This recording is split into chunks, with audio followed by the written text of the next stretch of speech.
ਇਹਨਾਂ ਨੇ ਕੰਮ ਕੀ ਕੀਤੇ ਅਜੇ ਤੱਕ ਇਹ ਰਹੇ ਆਰਐਸਐਸ ਵਿੱਚ ਸਵਾਏ ਨਫ਼ਰਤ ਤੋਂ, ਸਵਾਏ ਲੋਕਾਂ ਨੂੰ ਝੂਠ ਬੋਲਣ ਤੋਂ, ਸਵਾਏ ਡੌਜ ਕਰਨ ਤੋਂ ਕੁਝ ਕੀਤਾ ਹੀ ਨਹੀਂ। ਪਰ ਸਰਕਾਰ ਦਾ ਰਵੱਈਆ ਤਾਂ ਅਸੀਂ ਸਾਰਿਆਂ ਨੇ ਦੇਖ ਹੀ ਲਿਆ। ਅੱਜ ਫਿਰ ਤੋਂ ਤਲਖੀ ਭਰਿਆ ਤੇ ਸਾਫ਼ ਸ਼ਬਦਾਂ 'ਚ ਕਹਿ ਦਿੱਤਾ ਕਿ ਬਿੱਲ ਰੱਦ ਹੀ ਨਹੀਂ ਹੋਣਗੇ। ਕਿੱਧਰ ਨੂੰ ਜਾ ਰਹੀ ਹੈ ਇਹ ਰਣਨੀਤੀ, ਕੀ ਚੱਲ ਕੀ ਰਹੀ ਹੈ? ਮੇਰਾ ਖਿਆਲ ਹੈ ਕਿ ਮੋਦੀ ਜੀ ਨੂੰ ਤੇ ਅਮਿਤ ਸ਼ਾਹ ਨੂੰ ਘੱਟੋ ਘੱਟ ਇਹ ਜਿਹੜੀ ਜੋੜੀ ਹੈ, ਇਹਨਾਂ ਨੂੰ ਇੰਗਲੈਂਡ ਯੂਰਪ ਦੇ ਵਿੱਚ ਕੁਝ ਸਾਲ ਰੱਖਣਾ ਚਾਹੀਦਾ। ਤਾਂ ਘੱਟੋ ਘੱਟ ਇੰਗਲੈਂਡ ਦੀ ਪਾਰਲੀਮੈਂਟ 'ਚ ਸਾਲ ਘੱਟੋ ਘੱਟ ਜ਼ਰੂਰ ਲਾ ਕੇ ਆਉਣ, ਫਿਰ ਇਹਨਾਂ ਨੂੰ ਦੁਬਾਰਾ ਪ੍ਰਧਾਨ ਮੰਤਰੀ ਬਣਾ ਲੈਣ। ਅੱਜ ਕੁਝ ਖਿਜ ਜ਼ਰੂਰ ਨਜ਼ਰ ਆਈ ਕਿਉਂਕਿ ਪੂਰੀ ਨਾ ਕੀਤੀ ਗਈ ਸੀ। ਹੁਣ ਆਖਰੀ ਸ਼ਬਦ ਤਾਂ ਇਹ ਹੁੰਦੇ ਹਨ ਕਿ ਡੂ ਆਰ ਡਾਈ, ਕਿ ਜਾਂ ਤੇ ਮਰਾਂਗੇ ਤੇ ਜਾਂ ਫਿਰ ਜਿੱਤ ਕੇ ਜਾਵਾਂਗੇ। ਮੀਟਿੰਗ ਦੇ ਵਿੱਚ ਤਲਖ ਮਿਜ਼ਾਜੀ ਜਿਹੜੀ ਉਹ ਵੀ ਬਹੁਤ ਜ਼ਿਆਦਾ ਦੇਖਣ ਨੂੰ ਮਿਲੀ, ਔਰ ਸਭ ਤੋਂ ਜ਼ਿਆਦਾ ਤਲਖੀ ਵਾਲੀ ਮੀਟਿੰਗ ਵੀ ਕਵਾਂਗੇ ਇਹਨੂੰ, ਤਾਂ ਸਭ ਤੋਂ ਘੱਟ ਸਮੇਂ ਦੀ ਮੀਟਿੰਗ ਵੀ ਕਵਾਂਗੇ, ਤਾਂ ਸਭ ਤੋਂ ਵੱਧ ਜਿਹੜੀ ਆ ਫਜ਼ੂਲ ਮੀਟਿੰਗ ਵੀ ਕਵਾਂਗੇ ਇੱਕ ਤਰ੍ਹਾਂ ਦੀ। ਪਹਿਲੀ 4 ਤਰੀਕ ਦੀ ਮੀਟਿੰਗ 'ਚ ਕਹਿ ਕੇ ਚੱਲੇ ਸੀ, ਜਾਂ ਸਰਕਾਰ ਨੇ ਜੋ ਵਾਅਦਾ ਕੀਤਾ ਸੀ ਕਿ ਰਿਪੀਲ ਕਰਨ ਤੇ ਜਿਹੜੀ ਗੱਲਬਾਤ ਹੋਏਗੀ, ਉਹ ਗੱਲਬਾਤ ਹੋ ਹੀ ਨਹੀਂ ਸਕੀ, ਔਰ ਬਿਲਕੁਲ ਕੋਰੀ ਨਾ। ਔਰ ਅੱਜ ਜਦੋਂ ਕਿਸਾਨਾਂ ਨੂੰ ਪੁੱਛਿਆ ਜਾ ਰਿਹਾ ਸੀ ਕਿ ਕੀ ਲੈ ਕੇ ਆਏ ਮੀਟਿੰਗ 'ਚੋਂ, ਉਹ ਕਹਿ ਰਹੇ ਸੀ ਕਿ ਕੋਰਾ ਜਵਾਬ ਲੈ ਕੇ ਆਏ ਆ। ਪਰ ਹੁਣ ਇਹ ਇੱਕ ਸੁਨੇਹਾ ਜ਼ਰੂਰ ਇਸ ਗੱਲ ਦਾ ਗਿਆ ਹੈ, ਕਿਉਂਕਿ ਜਿੰਨੇ ਵੀ ਕਿਸਾਨ ਸਨ, ਜਿਨ੍ਹਾਂ ਨਾਲ ਗੱਲਬਾਤ ਕੀਤੀ ਗਈ, ਅੱਧੇ ਕਿਸਾਨ ਬਹੁਤ ਖਿਜੇ ਹੋਏ ਵੀ ਨਜ਼ਰ ਆਏ। ਸਤਿ ਸ਼੍ਰੀ ਅਕਾਲ ਜੀ, ਸਵਾਗਤ ਹੈ ਦ ਮਾਰਨਿੰਗ ਸ਼ੋਅ ਦੇ ਵਿੱਚ ਸਾਰੇ ਦਰਸ਼ਕਾਂ ਦਾ। ਐਂਡ ਜਿਨ੍ਹਾਂ ਲੋਕਾਂ ਦੀ ਸੋਹਣੀ ਜਿਹੀ ਸਵੇਰ ਸਾਡੇ ਨਾਲ ਚੜ੍ਹੀ ਹੈ, ਉਹਨਾਂ ਨੂੰ ਗੁੱਡ ਮਾਰਨਿੰਗ। ਉਮੀਦ ਕਰਦੇ ਹਾਂ ਤੁਸੀਂ ਸਾਰੇ ਬਿਲਕੁਲ ਠੀਕ ਹੋਵੋਗੇ ਔਰ ਸਿਹਤ ਜਿਹੜੀ ਹੈ ਸਾਰਿਆਂ ਦੀ ਬਿਲਕੁਲ ਜਿਹੜੀ ਹੈ ਠੀਕ ਠਾਕ ਹੋਵੇਗੀ। ਹਾਲਾਂਕਿ ਆਲੇ ਦੁਆਲੇ ਦੇ ਜਦੋਂ ਅਸੀਂ ਮਾਹੌਲ ਨੂੰ ਦੇਖ ਰਹੇ ਹਾਂ, ਵੱਖ-ਵੱਖ ਦੇਸ਼ਾਂ ਦੀ ਵੱਖ-ਵੱਖ ਤਰ੍ਹਾਂ ਦੀ ਅਸੀਂ ਸਿਆਸਤ ਦੇ ਵਿੱਚ ਜਦੋਂ ਨਜ਼ਰ ਪਾਉਂਦੇ ਹਾਂ, ਤਾਂ ਬਹੁਤ ਕੁਝ ਸਾਡੇ ਆਲੇ ਦੁਆਲੇ ਦਿਖਾਈ ਦੇ ਰਿਹਾ, ਬਹੁਤ ਕੁਝ। ਹਾਲ ਹੀ ਦੇ ਵਿੱਚ ਅਮਰੀਕਾ ਦੇ ਵਿੱਚ ਅਸੀਂ ਸਾਰੇ ਦੇਖ ਰਹੇ ਹਾਂ ਕਿ ਕੀ ਹਾਲਾਤ ਬਣੇ ਹੋਏ ਨੇ, ਕਿੱਥੇ ਕੀ ਮਤਲਬ ਹਿੰਸਕ ਹਾਲਾਤ ਪੈਦਾ ਹੋ ਰਹੇ ਨੇ। ਉਹ ਇੱਕ ਆਪਣੇ ਆਪ ਦੇ ਵਿੱਚ ਵੱਖਰੀ ਚਿੰਤਾ ਬਣੀ ਹੋਈ ਹੈ ਕਿ ਇੰਨਾ ਸ਼ਕਤੀਸ਼ਾਲੀ ਮੁਲਕ, ਐਡੀ ਵੱਡੀ ਡੈਮੋਕ੍ਰੇਸੀ ਦਾ ਕੀ ਰੂਪ ਜਿਹੜਾ ਹੈ ਨਿਕਲ ਕੇ ਸਾਹਮਣੇ ਆ ਰਿਹਾ ਹੈ। ਦੂਜੇ ਪਾਸੇ ਅਸੀਂ ਸਾਰੇ ਹੀ ਜਾਣਦੇ ਹਾਂ ਕਿ ਕੋਵਿਡ ਜਿਹੜੀ ਮਹਾਮਾਰੀ ਹੈ, ਉਸ ਦਾ ਪ੍ਰਕੋਪ, ਉਸ ਦੀ ਜਿਹੜੀ ਇੱਕ ਕਹਿ ਸਕਦੇ ਹਾਂ ਖਤਰਨਾਕ ਤਰੀਕੇ ਦੀ ਜਿਹੜੀ ਪਰਛਾਈ ਹੈ ਸਾਡੇ ਸਾਰਿਆਂ ਦੇ ਉੱਤੇ ਪਈ ਹੋਈ ਹੈ, ਜੋ ਇੱਕ ਆਪਣੇ ਆਪ ਦੇ ਵਿੱਚ ਵੱਡੀ ਚਿੰਤਾ ਹੈ। ਤੇ ਇਸ ਤੋਂ ਇਲਾਵਾ ਭਾਰਤ ਦੇ ਵਿੱਚ ਜਿਸ ਤਰੀਕੇ ਨਾਲ ਕਿਸਾਨ ਅੰਦੋਲਨ ਚੱਲ ਰਿਹਾ ਹੈ, ਸਰਕਾਰ ਟਸ ਤੋਂ ਮਸ ਨਹੀਂ ਹੋ ਰਹੀ, ਉਹ ਵੀ ਆਪਣੇ ਆਪ ਦੇ ਵਿੱਚ ਵੱਡੀ ਚਿੰਤਾ ਹੈ। ਦੇਸ਼ ਵਿਦੇਸ਼ ਤੋਂ ਪੂਰੀ ਤਰੀਕੇ ਨਾਲ ਸਮਰਥਨ ਮਿਲ ਰਿਹਾ ਹੈ, ਪੂਰੀ ਦੁਨੀਆ ਇਸ ਐਜੀਟੇਸ਼ਨ ਨੂੰ ਦੇਖ ਰਹੀ ਹੈ ਔਰ ਇਸ ਦੇ ਹਾਲਾਤ ਜੋ ਬਣਦੇ ਜਾ ਰਹੇ ਨੇ ਉਸ 'ਤੇ ਵੀ ਨਜ਼ਰ ਲਗਾਤਾਰ ਜਿਹੜੀ ਹੈ ਉਹ ਟਿਕੀ ਹੋਈ ਹੈ। ਇਹੀ ਸਿਰਫ ਦੇਖਿਆ ਜਾ ਰਿਹਾ ਕਿ ਆਲੇ ਦੁਆਲੇ ਦੀ ਕੀ ਹਲਚਲ ਜਿਹੜੀ ਹੈ ਉਹ ਮੱਚੀ ਹੋਈ ਹੈ ਔਰ ਇਹ ਕਦੋਂ ਤੱਕ ਕਾਬੂ ਦੇ ਵਿੱਚ ਆਏਗੀ। ਫਿਲਹਾਲ ਕਿਸਾਨ ਅੰਦੋਲਨ ਦੀ ਅਪਡੇਟ ਦੇ ਮੁਤਾਬਕ ਅੱਜ ਇਹ ਦੱਸ ਦਈਏ ਕਿ ਅੱਜ ਫਿਰ ਕੁਛ ਨਹੀਂ ਨਿਕਲਿਆ। 8ਵੇਂ ਗੇੜ ਦੀ ਮੀਟਿੰਗ ਹੋਈ ਹੈ ਸਰਕਾਰ ਦੇ ਨਾਲ ਔਰ ਜਥੇਬੰਦੀਆਂ ਦੇ ਆਗੂ ਪਹੁੰਚੇ, ਪਰ ਹੱਲ ਕੁਝ ਨਹੀਂ ਨਿਕਲਿਆ। ਔਰ ਅੱਜ ਤਾਂ ਇਹੀ ਕਿਹਾ ਜਾ ਰਿਹਾ ਹੈ ਕਿ ਇੱਕ ਤਲਖੀ ਭਰਾ ਰਵੱਈਆ ਜਿਹੜਾ ਉਹ ਸਰਕਾਰ ਦਾ ਦਿਖਾਈ ਦਿੱਤਾ। ਸਰਕਾਰ ਨੇ ਸਾਫ਼ ਤੌਰ ਦੇ ਉੱਤੇ ਮਨਾ ਕਰ ਦਿੱਤਾ ਹੈ। ਮੰਤਰੀਆਂ ਨੇ ਇਹ ਗੱਲ ਕਹਿ ਦਿੱਤੀ ਹੈ, ਕੇਂਦਰ ਦੇ ਮੰਤਰੀਆਂ ਨੇ, ਕਿ ਜਿਹੜੇ ਬਿੱਲ ਨੇ ਉਹ ਰੱਦ ਨਹੀਂ ਹੋਣੇ, ਹੋਰ ਗੱਲ ਕਰਨੀ ਹੈ ਤਾਂ ਕਰੋ। ਸੋ ਜਥੇਬੰਦੀਆਂ ਦੇ ਜਿਹੜੇ ਆਗੂ ਪਹੁੰਚੇ ਹੋਏ ਸੀ ਉਹ ਕਾਫੀ ਤਲਖੀ ਭਰੇ ਰਵੱਈਏ ਦੇ ਵਿੱਚ ਇੱਕ ਦੂਜੇ ਨਾਲ ਬਿਆਨਬਾਜ਼ੀ ਵੀ ਉਹਨਾਂ ਦੇ ਕਰਦੇ ਨਜ਼ਰ ਆਏ ਮੰਤਰੀਆਂ ਦੇ ਨਾਲ। ਤੇ ਅੱਜ ਉਹਨਾਂ ਦੇ ਵੱਲੋਂ ਜਿਹੜਾ ਲੰਚ ਦੇ ਟਾਈਮ ਤੇ ਉਹਨਾਂ ਨੂੰ ਲੰਗਰ ਦੀ ਆਫਰ ਕੀਤੀ ਗਈ ਸੀ, ਚਾਹ ਵੀ ਨਕਾਰੀ ਹੈ ਕਿਸਾਨ ਜਥੇਬੰਦੀਆਂ ਨੇ। ਲੰਗਰ ਵੀ ਸਰਕਾਰ ਦੇ ਮੰਤਰੀਆਂ ਦੇ ਨਾਲ ਬਹਿ ਕੇ ਉਹਨਾਂ ਨੇ ਨਹੀਂ ਖਾਧਾ, ਕਿਉਂਕਿ ਉਹਨਾਂ ਨੇ ਇੱਕੋ ਹੀ ਗੱਲ ਕਹੀ ਔਰ ਅੱਜ ਤਖਤੀਆਂ ਦੇ ਉੱਤੇ ਸਾਫ਼ ਗੱਲ ਲਿਖੀ ਗਈ ਸੀ ਕਿ ਜਾਂ ਤਾਂ ਜਿੱਤਾਂਗੇ ਤੇ ਜਾਂ ਮਰਾਂਗੇ। ਸੋ ਅਜਿਹੇ ਦੇ ਵਿੱਚ ਸਰਕਾਰ ਟਸ ਤੋਂ ਮਸ ਨਹੀਂ ਹੋ ਰਹੀ, ਵੱਖ-ਵੱਖ ਤਰ੍ਹਾਂ ਦੇ ਪ੍ਰਪੋਜ਼ਲ ਜ਼ਰੂਰ ਰੱਖ ਰਹੀ ਹੈ ਕਿਸਾਨ ਆਗੂਆਂ ਦੇ ਅੱਗੇ। ਕਿਸਾਨ ਅੰਦੋਲਨ ਨੂੰ ਖਤਮ ਕਰਨ ਦੇ ਲਈ ਜਿਹੜਾ ਇੱਕ ਪ੍ਰਪੋਜ਼ਲ ਰੱਖਿਆ ਗਿਆ ਕਿ 5 ਮੈਂਬਰੀ 7 ਮੈਂਬਰੀ ਕਮੇਟੀ ਬਣਾਈ ਜਾਏ, ਜਿਹੜੀ ਕਿ ਸਾਫ਼ ਤੌਰ ਤੇ ਜਥੇਬੰਦੀਆਂ ਨੇ ਨਕਾਰ ਦਿੱਤੀ ਹੈ। ਖਬਰ ਪੂਰੀ ਕੀ ਹੈ, ਐਨਾਲਿਸਿਸ ਖਬਰ ਦਾ ਕੀ ਕੀਤਾ ਜਾਏ। ਸਾਡੇ ਨਾਲ ਖਬਰ ਦੇਣ ਦੇ ਲਈ ਤਾਂ ਰਾਜੇਸ਼ ਗਿੱਲ ਜੀ ਅੰਮ੍ਰਿਤਸਰ ਤੋਂ ਹਰ ਦਿਨ ਜੁੜੇ ਹੁੰਦੇ ਨੇ, ਉਹਨਾਂ ਤੋਂ ਲਵਾਂਗੇ ਅਸੀਂ ਖਬਰ। ਸਵਾਗਤ ਹੈ ਰਾਜੇਸ਼ ਜੀ, ਬਹੁਤ-ਬਹੁਤ ਜੀ ਤੁਹਾਡਾ ਮਾਰਨਿੰਗ ਸ਼ੋਅ ਦੇ ਵਿੱਚ। ਤੇ ਇਸ ਤੋਂ ਇਲਾਵਾ ਪ੍ਰੋਫੈਸਰ ਮਨਜੀਤ ਸਿੰਘ ਜੀ, ਖਬਰ ਦਾ ਨਿਚੋੜ ਜਿਹੜਾ ਕਿ ਐਨਾਲਿਸਿਸ ਜਿਹੜਾ ਹੁਣ ਇਸ ਪੂਰੇ ਮੁੱਦੇ ਦਾ ਕੀ ਹੋ ਸਕਦਾ ਹੈ ਉਹ ਵੀ ਸਾਨੂੰ ਦੱਸਣਗੇ। ਪ੍ਰੋਫੈਸਰ ਮਨਜੀਤ ਜੀ, ਬਹੁਤ-ਬਹੁਤ ਸਵਾਗਤ ਹੈ ਜੀ ਤੁਹਾਡੇ ਦੋਨਾਂ ਦਾ ਦ ਮਾਰਨਿੰਗ ਸ਼ੋਅ 'ਚ। ਬਹੁਤ-ਬਹੁਤ ਧੰਨਵਾਦ ਸ਼ੈਰੀ ਜੀ।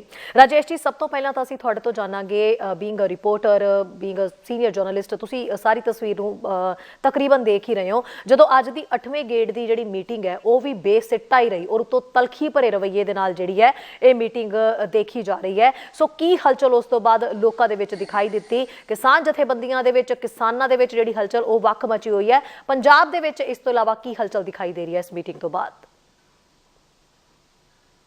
ਦੇਖੋ, ਇਹ ਮੀਟਿੰਗ ਜਿਵੇਂ ਕਿ ਅਸੀਂ ਕਹਿ ਕੇ ਥੱਕ ਚੁੱਕੇ ਹਾਂ ਕਿ ਮੀਟਿੰਗ ਬੇਸਿੱਟਾ ਰਹੀ ਔਰ ਇੰਨੀ ਦੇਰ ਨੂੰ ਤਾਂ ਕਣਕ ਦੇ ਸਿੱਟੇ ਪੱਕ ਜਾਂਦੇ ਨੇ। ਜਿੰਨੀਆਂ ਮੀਟਿੰਗਾਂ ਹੋਈਆਂ तमाम मीटिंगां तो बाद यही एक ਜਿਹੜਾ ਕਹਿ ਸਕਦੇ ਆ ਲਫ਼ਜ਼ ਜਿਹੜੇ ਸੁਣਨ ਨੂੰ ਮਿਲਦੇ ਨੇ ਕਿ ਮੀਟਿੰਗ ਬੇਸਿੱਟਾ ਰਹੀ। ਇਸ ਮੀਟਿੰਗ ਦੇ ਵਿੱਚ ਤਲਖ ਮਿਜ਼ਾਜੀ ਜਿਹੜੀ ਉਹ ਵੀ ਬਹੁਤ ਜ਼ਿਆਦਾ ਦੇਖਣ ਨੂੰ ਮਿਲੀ, ਔਰ ਸਭ ਤੋਂ ਜ਼ਿਆਦਾ ਤਲਖੀ ਵਾਲੀ ਮੀਟਿੰਗ ਵੀ ਕਵਾਂਗੇ ਇਹਨੂੰ ਤਾਂ ਸਭ ਤੋਂ ਘੱਟ ਸਮੇਂ ਦੀ ਮੀਟਿੰਗ ਵੀ ਕਵਾਂਗੇ ਤਾਂ ਸਭ ਤੋਂ ਵੱਧ ਜਿਹੜੀ ਆ ਫਜ਼ੂਲ ਮੀਟਿੰਗ ਵੀ ਕਵਾਂਗੇ ਇੱਕ ਤਰ੍ਹਾਂ ਦੀ, ਕਿਉਂਕਿ ਇਸ ਮੀਟਿੰਗ ਦੇ ਵਿੱਚ ਜੋ ਕਿਸਾਨ ਪਹਿਲੀ 4 ਤਰੀਕ ਦੀ ਮੀਟਿੰਗ 'ਚ ਕਹਿ ਕੇ ਚੱਲੇ ਸੀ ਜਾਂ ਸਰਕਾਰ ਨੇ ਜੋ ਵਾਅਦਾ ਕੀਤਾ ਸੀ ਕਿ ਰਿਪੀਲ ਕਰਨ ਤੇ ਜਿਹੜੀ ਗੱਲਬਾਤ ਹੋਏਗੀ ਉਹ ਗੱਲਬਾਤ ਹੋ ਹੀ ਨਹੀਂ ਸਕੀ ਔਰ ਬਿਲਕੁਲ ਕੋਰੀ ਨਾ। ਔਰ ਅੱਜ ਜਦੋਂ ਕਿਸਾਨਾਂ ਨੂੰ ਪੁੱਛਿਆ ਜਾ ਰਿਹਾ ਸੀ ਕਿ ਕੀ ਲੈ ਕੇ ਆਏ ਮੀਟਿੰਗ 'ਚੋਂ, ਉਹ ਕਹਿ ਰਹੇ ਸੀ ਕਿ ਕੋਰਾ ਜਵਾਬ ਲੈ ਕੇ ਆਏ ਆ।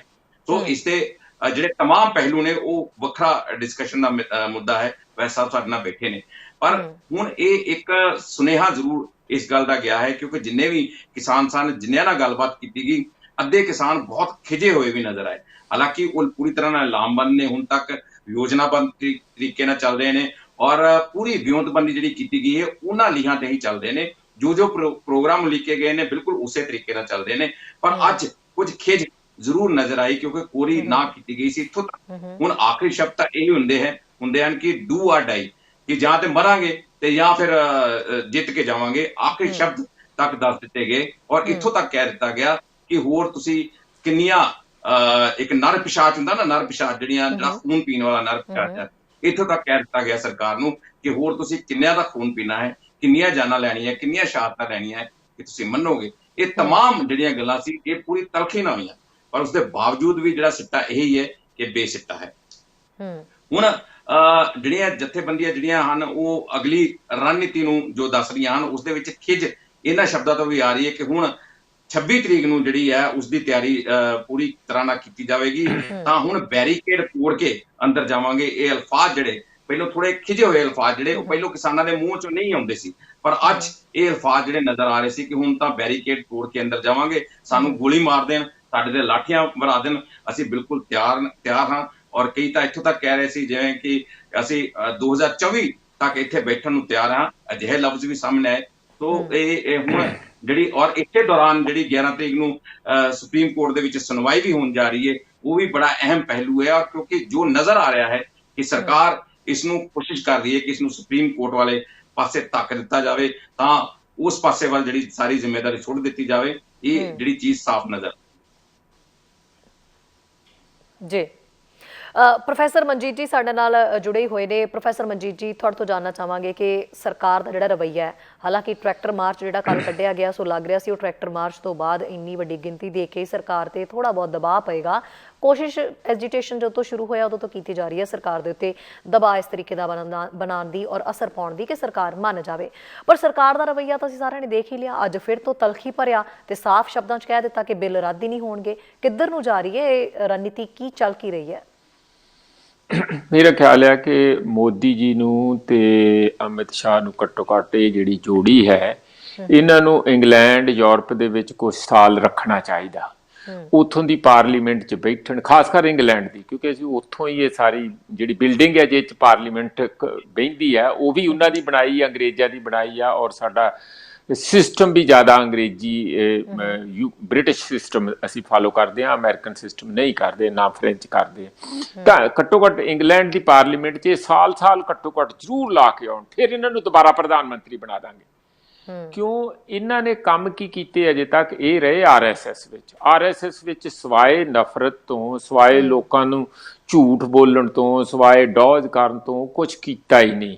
ਉਹਨਾਂ ਦੀ ਟ੍ਰੇਨਿੰਗ ਦਾ ਹਿੱਸਾ ਆ। ਮੈਂ ਕੋਈ ਕਿਸੇ ਨੂੰ ਨਿੰਦ ਨਹੀਂ ਰਿਹਾ ਕਿ ਕਿਵੇਂ ਹੁਣ ਤੁਸੀਂ ਦੇਖੋ ਲਵ ਜਿਹਾਦ ਦੇ ਕਾਨੂੰਨ ਬਣੇ ਆ, ਰੋਜ਼ ਖਬਰਾਂ ਆ ਰਹੀਆਂ। ਅੱਜ ਤੁਸੀਂ ਵੀ ਮੇਰਾ ਖਿਆਲ ਹੁਣੇ ਦੇਖ ਰਹੇ ਸੀਗੇ ਕਿ ਕਿਵੇਂ ਉੱਥੇ ਜ਼ਬਰਦਸਤੀ ਵੀ ਧਰਮ ਮੇਰਾ, ਮੈਂ ਅੱਜ ਸਿੱਖ ਹਾਂ, ਕੱਲ ਨੂੰ ਈਸਾਈ ਹੋਵਾਂ, ਪਰਸੋਂ ਮੈਂ ਮੁਸਲਮਾਨ ਹੋਵਾਂ, ਕਿਸੇ ਨੇ ਕੀ ਲੈਣਾ ਹੈ? ਕਿਸੇ ਨੇ ਕੀ ਲੈਣਾ ਇਹਦੇ 'ਚ? ਇਹ ਨਿੱਜੀ ਹੈ। ਸਾਨੂੰ ਸਾਡਾ ਸੰਵਿਧਾਨ ਜਿਹੜਾ ਉਹ ਸਾਨੂੰ ਬਿਲਕੁਲ ਇਜਾਜ਼ਤ ਦਿੰਦਾ ਕਿ ਤੁਸੀਂ ਜੋ ਮਰਜ਼ੀ ਬਣੋ। ਇਸ ਦੇਸ਼ ਦੇ ਵਿੱਚ ਬੋਧੀ ਪੈਦਾ ਹੋਏ, ਇੱਥੇ ਸਿੱਖ ਪੈਦਾ ਹੋਏ, ਇੱਥੇ ਕਨਵਰਟ ਹੋ ਕੇ ਮੁਸਲਮਾਨ ਬਣੇ ਆ, ਇੱਥੇ ਹਿੰਦੂ ਵੀ ਹੈਗੇ ਆ। ਸਾਰੀਆਂ ਤੁਸੀਂ ਦੁਨੀਆ ਨੂੰ ਕੀ ਦੇਣਾ ਚਾਹੁੰਦੇ, ਕੀ ਨਮੂਨਾ ਪੇਸ਼ ਕਰਨੇ ਆ, ਕਿਹੜੀ ਜਮਹੂਰੀਅਤ ਦੱਸਣਾ ਚਾਹੁੰਦੇ?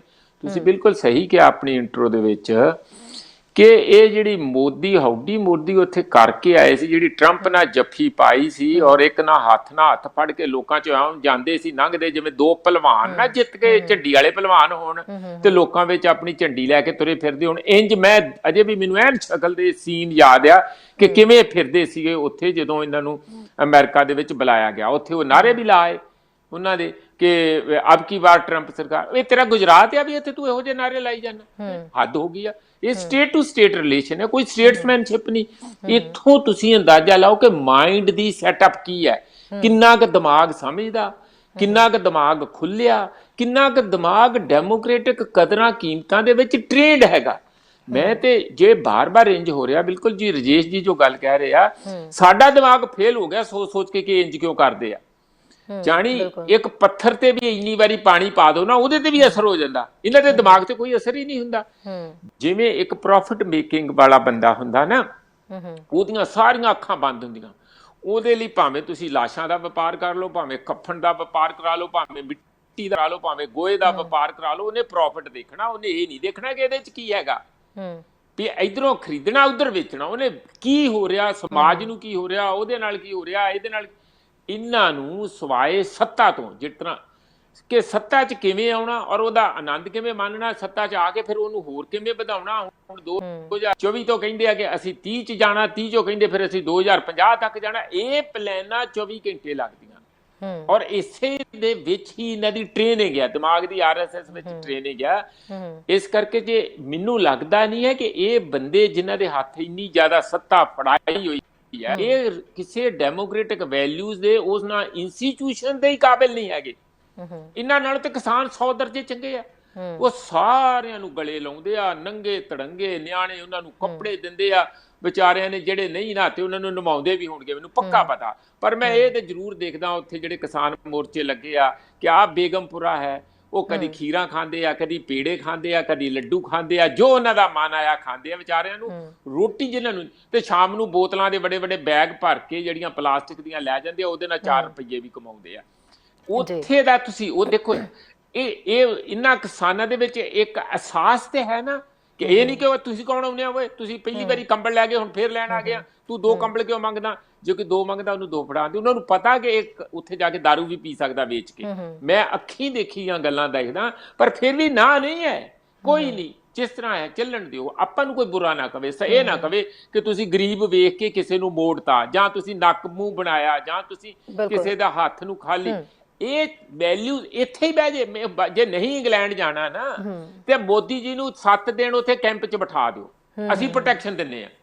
ਅਮਿਤ ਸ਼ਾਹ ਨੂੰ ਵੀ ਬਿਠਾਓ। ਜੇ ਉਹ ਬਿਲਕੁਲ ਬਦਲ ਨਾ ਜਾਣਗੇ, ਇਨਸਾਨੀਅਤ ਆ ਜੂ ਉਹਨਾਂ ਦੇ ਮਨ ਵਿੱਚ।